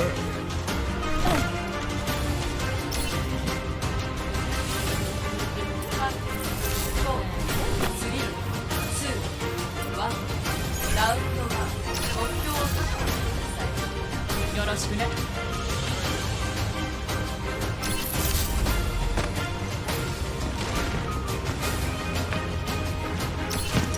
敵発見。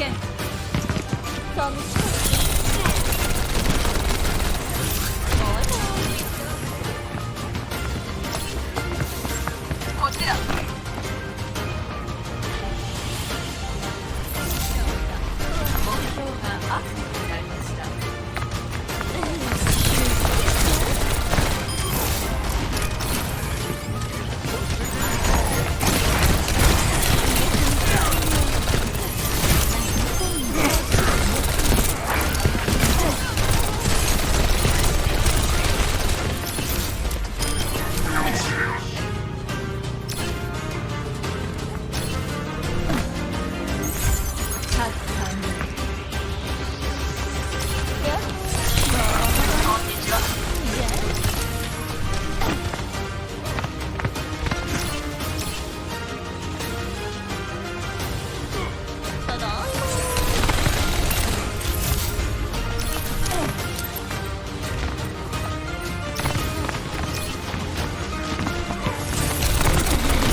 チェイス、オーバーウォッチとして火の打ちどころがない経歴、それで守備よく引退生活。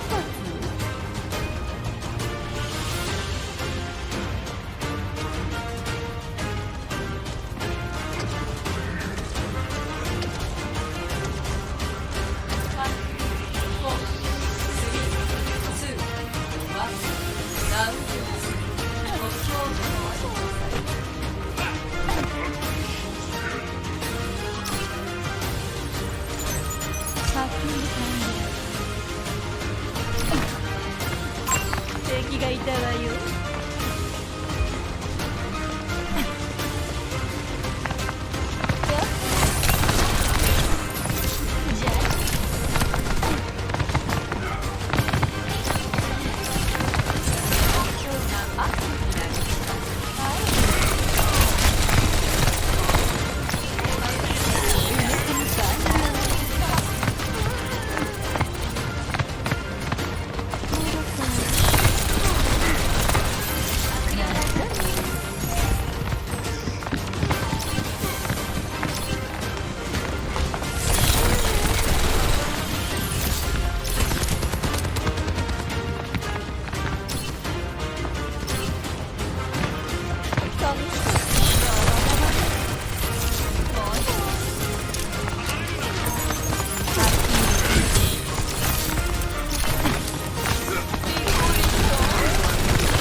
から逃げる。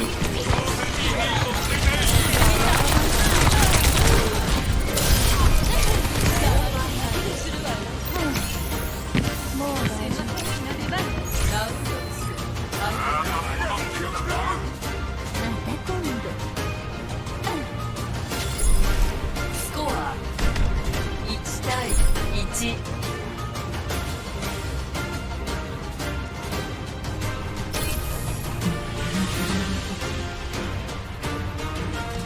過去には過ちも犯して目合わせをする。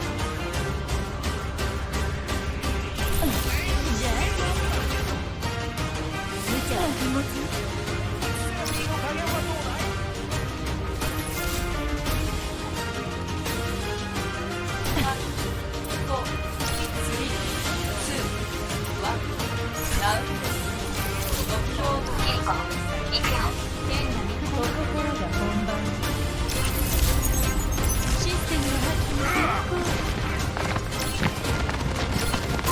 あそこに敵がいるわ。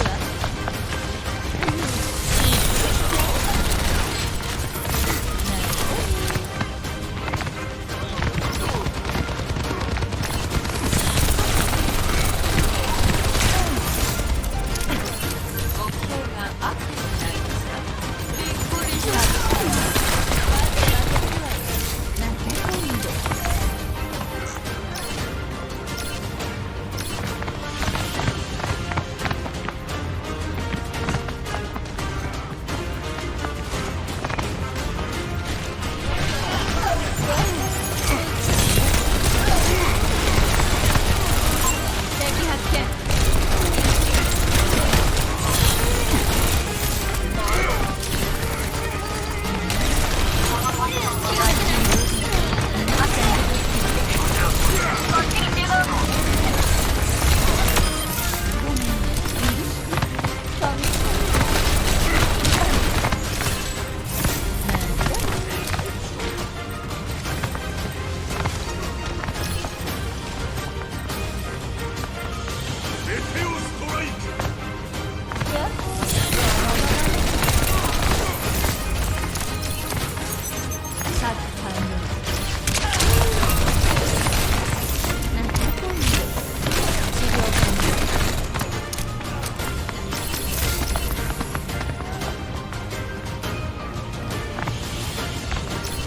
敵がいたわよ。つまんないパーティーから EMP 起動準備よ。ここに敵がいる。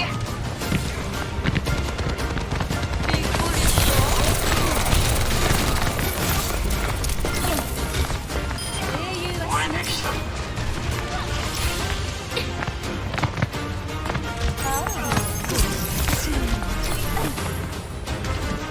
あそこに敵がいるわ。かつて負けてます。お気をつけて。観念しなさい。システムの発展成功。狐の鍵爪を解き放て。お狐様の一撃を。俺の目から逃げる。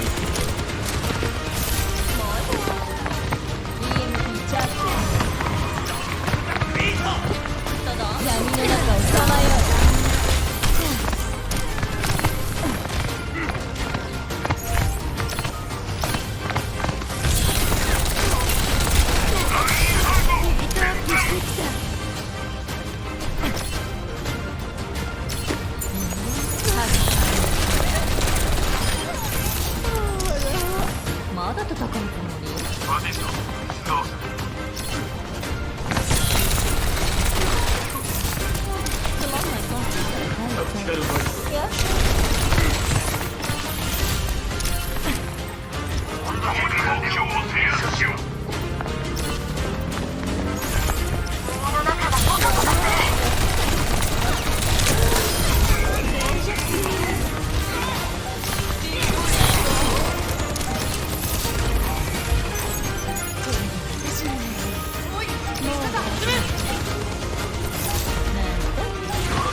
索敵する。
私が守る。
あなたは私が守る。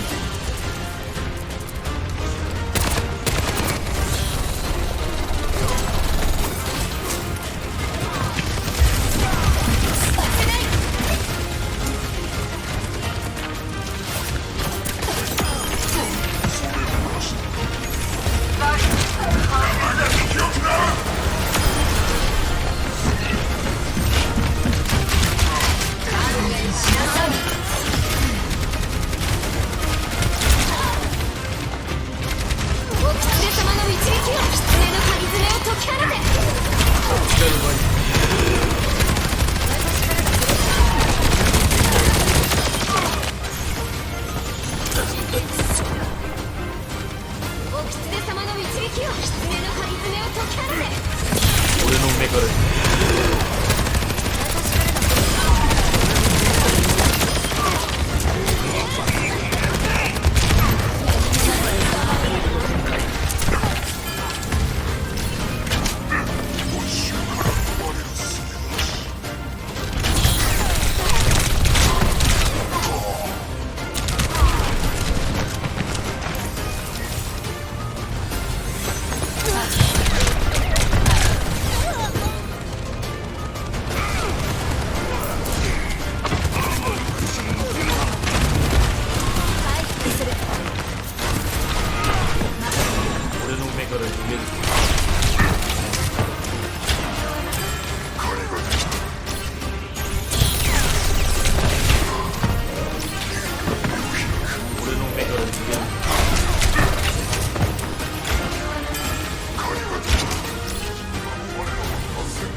minerality in the wine, which means that the grapes are kind of grown in some soils that maybe have limestone or chalky content. I can also tell just from the appearance and also the aromas that this is a younger wine. White wines like this, after they've had a bit of age and time in a wine cellar, will start to have not only the primary aromas, but also these secondary aromas and spices. So we're gonna move on to B. With whites and reds that are still wines, it's great to have a big old glass that can get your nose in there and get all of the aromas. So another interesting thing that you find when you swirl your wine is you can watch the teardrops go down the side of the glass. These are also known as the legs. And what those tell us is how much alcohol is in the wine. And then it also tells us the texture that the wine is going to have on your palate. Higher alcohol have thicker legs and have teardrops that are very slow to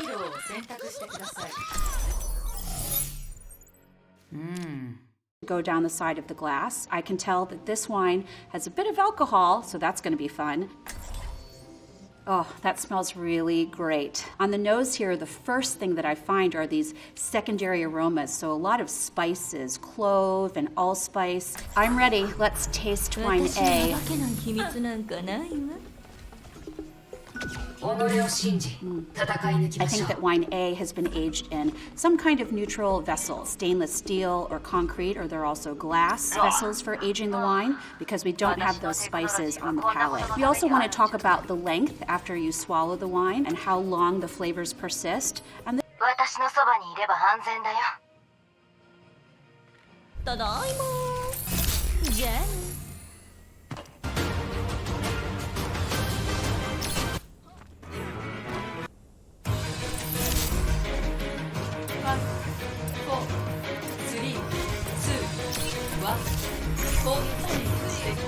しっかり実況 A を応援してあそこに敵がいるわ。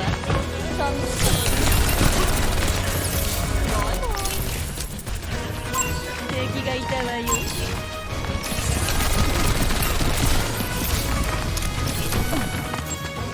あそこに敵がいるわ。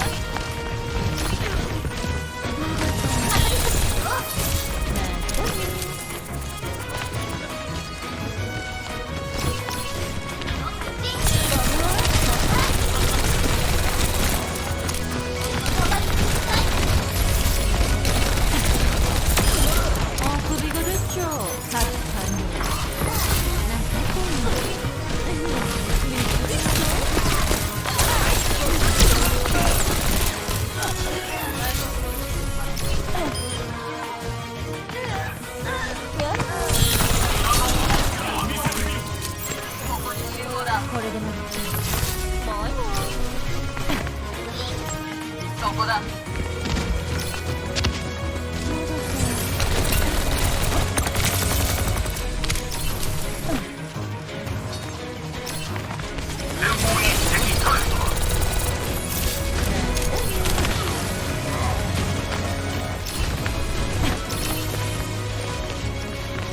敵のタレットに発見。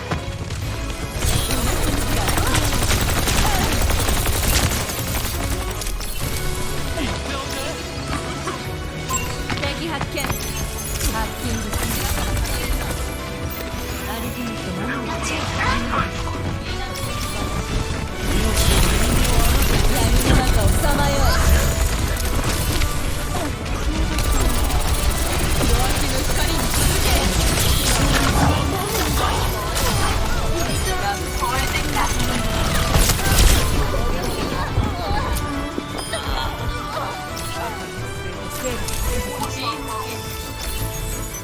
システムの発見成功。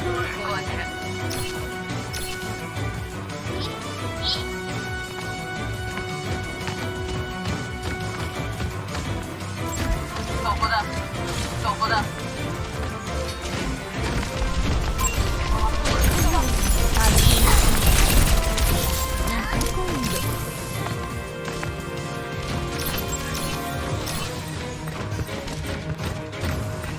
目標確認。ここに敵がいる。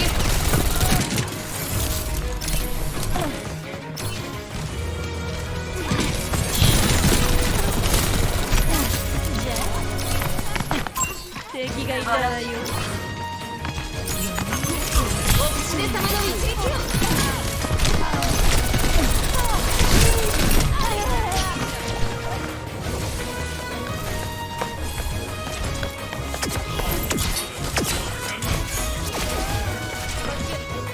目標確認。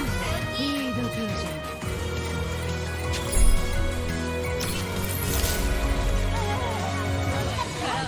世界は私の思うがままに。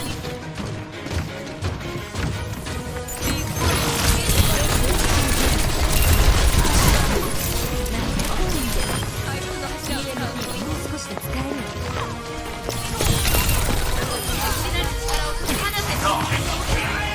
闇の中をさまよう。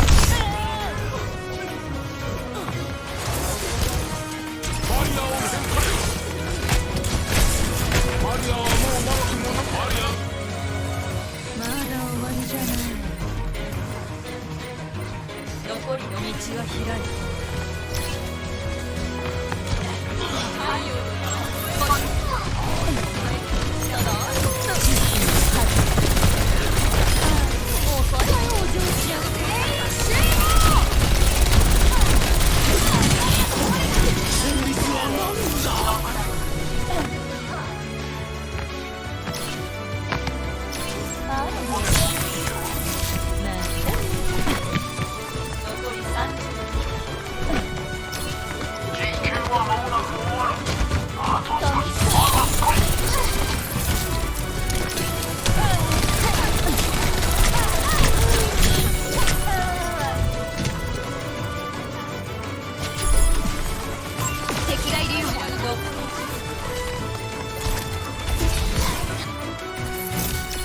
世界は私の思うがままに。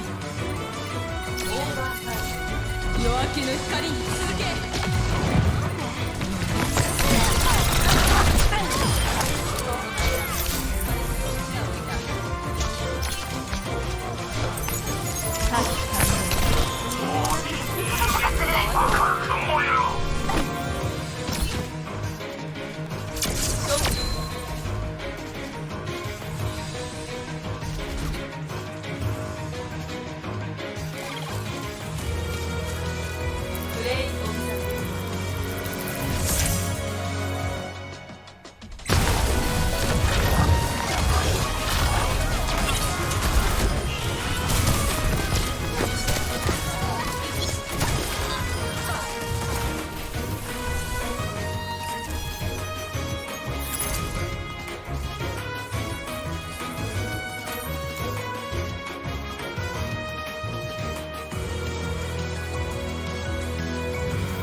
共に嵐を狩る三日月となろう。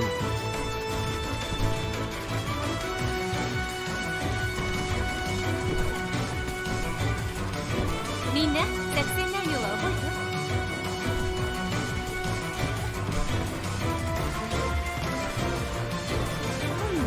始めましょう。大量のシステムをハックしなきゃ。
システムのハックに成功。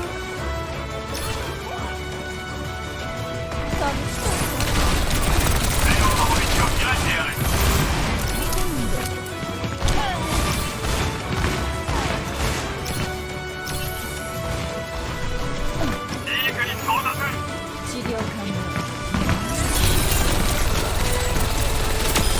練習の的にさえ入って負けているわ。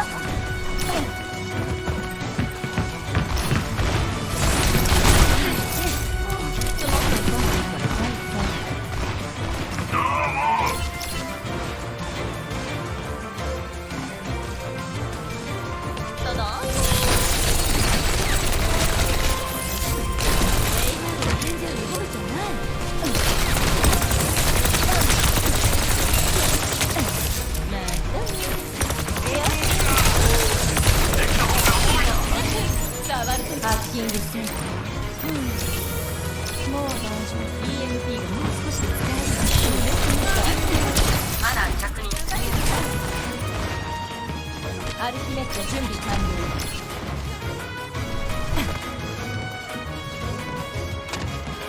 さあ乗ってじゃあ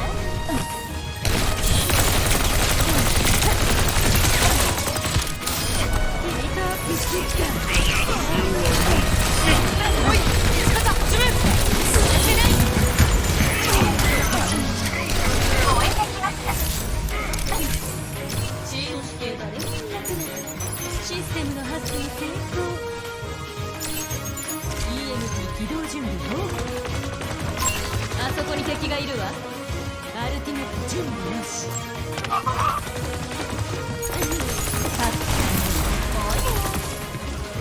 アルティメット準備完了。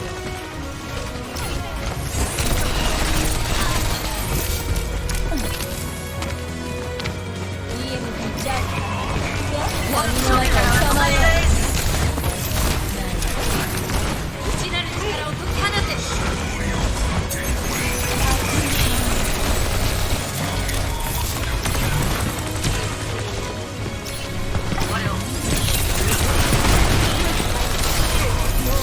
求められない。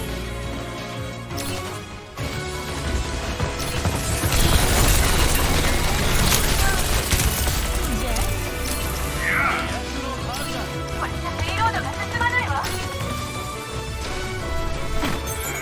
ハッキング成功。治療完了。よろしく頼む。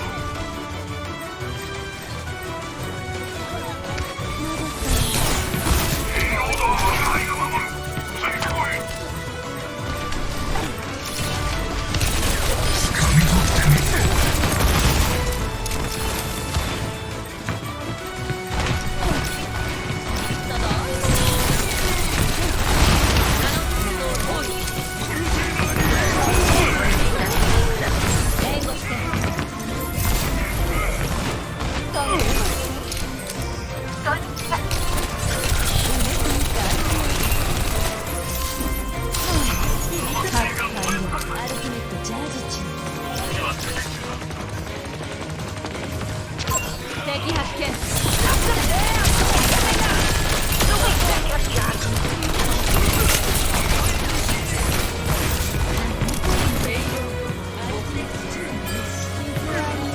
闇の中をさまよう。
もしかして太陽系最強のチームではないですか？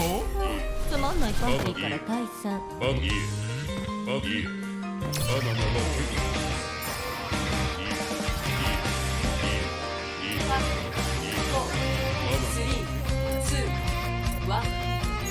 目標のアンロックまであと30秒。皆さん、こんにちは。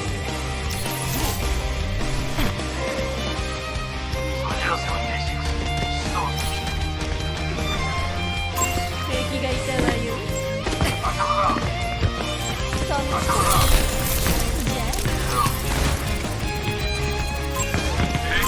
敵発見。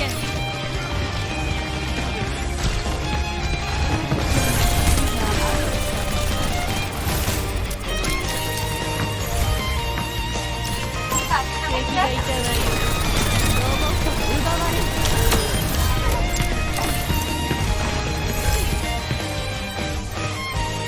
敵発見。これでよし。これでよし。はい。ロサリテンで押し返すな。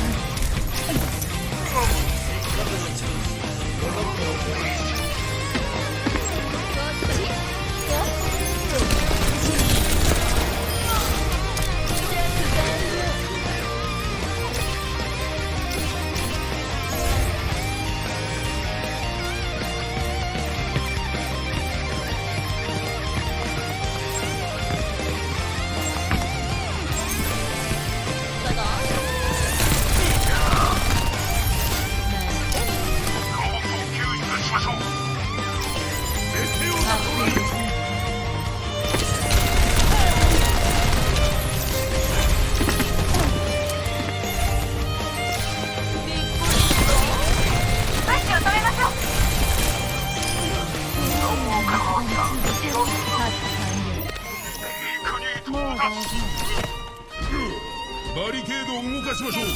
じゃあこれで私の名前家に移動準備よ。ハッピングタイムだ。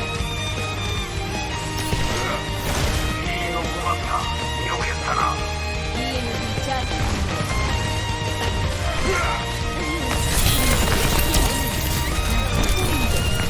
歩きますと準備完了。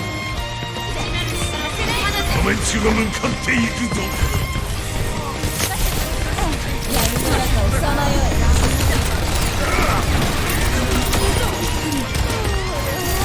まだ戦うか。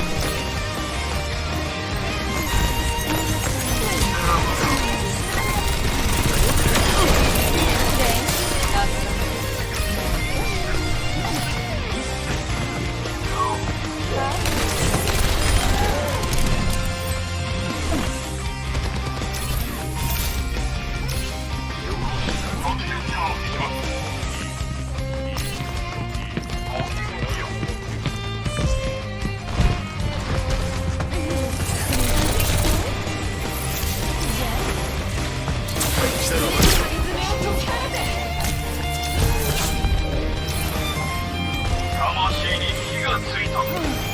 今で飛べそうだ。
This is quite good quality. You have nice length. Now for B.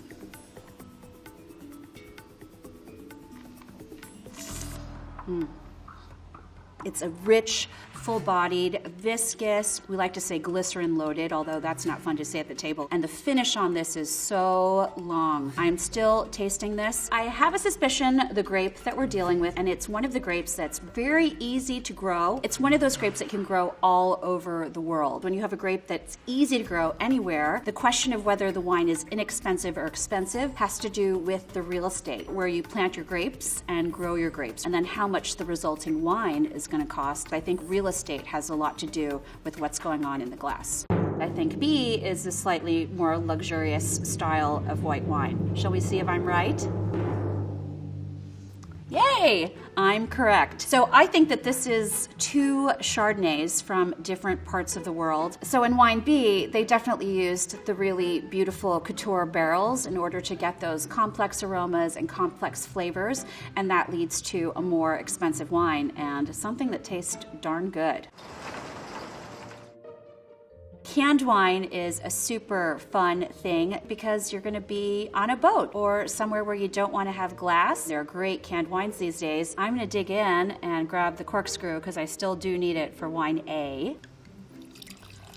Look at that color. Now we really get to talk about colors of the rainbow because we've graduated to red wine. So here we've got something that's quite light red in the center, and then it sort of fades out to a pink color on the outside. I don't think we have crazy thick legs here, so we're not dealing with a super powerful wine that's going to really coat the palate. Oh my gosh, this one is just like zingy red fruits. I'm smelling cherries and raspberries, maybe a little bit of tobacco too, which is confirming what we thought from looking at the wine, that there's a little bit of bottle age here. Let's move on to wine B and see what's going on there. No corkscrew required. This is already telling us that this is a more youthful wine because we have a little darker in the center and a little pink on the outside, but not quite as much variation, and it just looks like a more youthful style. Again, this is really bright red fruits, so I think we're dealing with the same grape in both glasses. A lot of fresh strawberry and almost unripe cherry. Since this is so fruit forward, as we like to say, I don't think it's been aged in oak. It's probably been aged in stainless steel or some kind of neutral vessel. Let's taste A.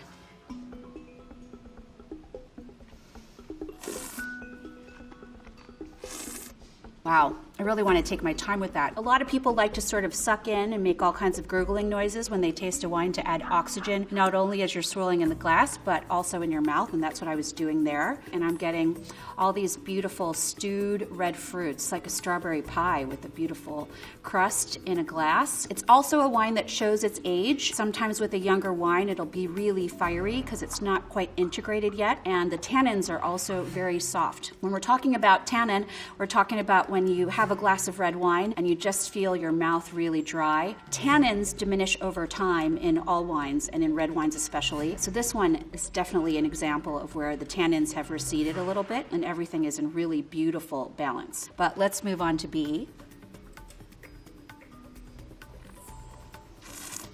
Unlike A, this is from grapes that are grown in a much cooler climate. When you're in a cooler climate, your grapes don't get quite as ripe, so they don't produce quite as much sugar, and then you end up with wines that are a little higher in acidity. When you're producing red wines, there are so many choices for both the grape grower and also the winemaker, and you can definitely tell that here they're doing a lot of the choices that lead to complexity in the wine. A is the more serious wine, the Vin de Garde, and the one that's going to cost a little more. Let's see. 3 for 3. I think that we're dealing with Pinot Noir here, which is really fun. And I'm super excited to see a great Pinot Noir in a can at a really great price. I feel like I want to keep one in my purse all the time. Another set of wines, and they are pink, so it's time for rosé all day. So most rosé producers love to showcase their wines in clear bottles because we love to see these gorgeous colors. There are 2 ways to produce a rosé wine. You can either make a white wine and add a bit of red wine until you get the desired color. The other way is to make a wine where you leave the skins on the grapes. All the colors come from a compound called anthocyanin, and if you leave the skins in contact with the juice, you can draw out the desired layered color, and in French they call this the saignée method. I'm going to open bottle A and see what we have going on here. So I'm giving a little bit of swirl here, and I'm going to take a peek at the legs as they go down the side of the glass. Medium, so I don't think we're dealing with anything with a ton of alcohol. So this will be really good beach wine. Oh, again, all this really pretty fresh fruit. And we're also getting a little bit of spice, a little bit of herb, maybe some rosemary. This has probably been aged in stainless steel or something neutral because they're trying to produce a wine that's just easy to drink with a little bit of chill when you're outside. Wine B. I want to get into it. When you drink wines out of a bigger glass, the wine gets warm a little more quickly. And with a smaller glass with a nice long stem, you get to keep the heat of your hand away from the wine and keep it chilled. Oh, this one's really pretty. It's definitely lighter in color, but it is not lighter in aromas. You have a lot of really powerful herbs and florals. And I definitely have the red fruits like we did in wine A, but not quite as strong. It has a little more what we like to call that sort of secondary aroma that talks about development and maybe some time aging on the yeast cells, which tends to give a creamy texture, which we'll see when we taste the wine. I'm going to take a taste of A.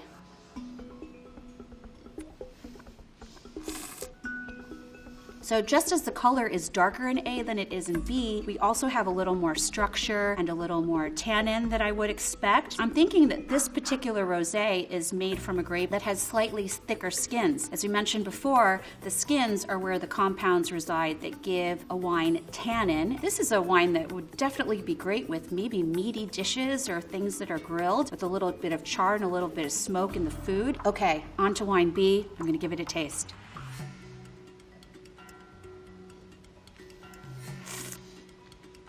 So this is what we expect when we get a glass of rosé at a restaurant, I think. You have these kind of herbal notes, as I mentioned in the aromas. I find those on the palate as well. You also have sort of a nice creamy structure and texture and mouthfeel that I think comes from aging the wine, which speaks to perhaps a little more complexity in the winemaking and probably a little more in the price as well. I do think that wine B is the more expensive style, so let's see if I'm correct. Voila! But you know what? I think this is a bang for your buck. This is a really great rosé wine A if you need something for your table tonight or right now. These are unusual bottle shapes that don't look like any of the bottles we've done before, so I'm thinking we might be moving into sweet wines or something fun like that. And it's about time because it's time for dessert. I'm excited to get wine A open. Let's do this. We have some darker colored wines, it looks like here, so this is another category of sweet wine. Wine A has an amazing dark concentrated color. That can mean that it's made from grapes that have very thick skins. All grapes inside are white fleshed and you don't get any color unless you have some skin contact in the production. This also looks like a very young wine because we have very dark in the center and that sort of really pretty pink on the outside. Look at that. You swirl the wine, you actually have a little coating of color. That's how intense the coloration is.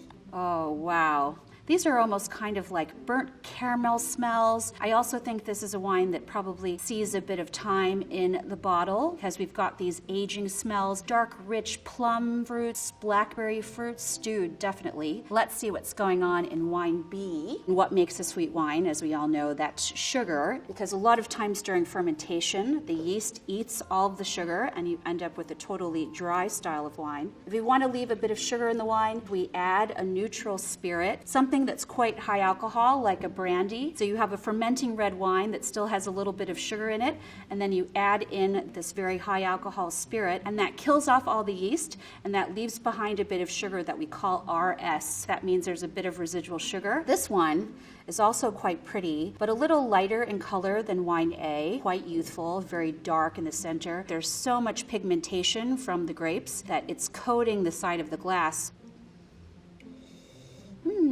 Not quite as strong and as powerful as wine A, but definitely these really dark stewed fruit sorts of smells. Not as much spice. This one's a little more primary for me. I don't know about you. I'm ready to taste these. Let's see what's happening.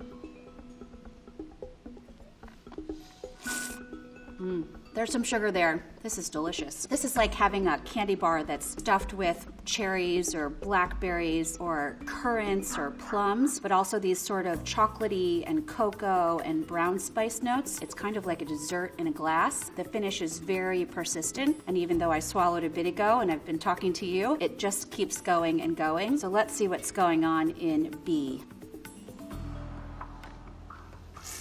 Very dark and juicy. We also have a bit of residual sugar here, but the sweetness is not quite as concentrated in A, so that leads me to believe this is sort of a younger, sort of more simply made style of sweet wine. I think that both of these wines are ports. They're using that method in which they're making a red wine and they're stopping the fermentation before all the sugar is gone, and then they're making a choice whether they want to age it in barrels or they want to put it straight into bottles. The more expensive styles of port are vintage ports, in which all of the grapes are harvested in 1 year, and I think I know that the vintage port is here in A, and the non-vintage port is here in bottle B and glass B. Let's see how I did. Got it right. So the vintage port in bottle A is a wine that's designed to age for many different years, for 10, 20, sometimes a century plus. Younger styles of port, and they're really lovely for drinking, but they're not necessarily designed to age, that you can drink every day, anytime. So one of the great things about being a wine drinker in this day and age and today is that there are great wines being made in all regions of the world, wines that are delicious and wines at every price range. So expensive is not necessarily better. So if you find something that you really love to drink, you could spend $9 like we did today on one of the wines. So cheers.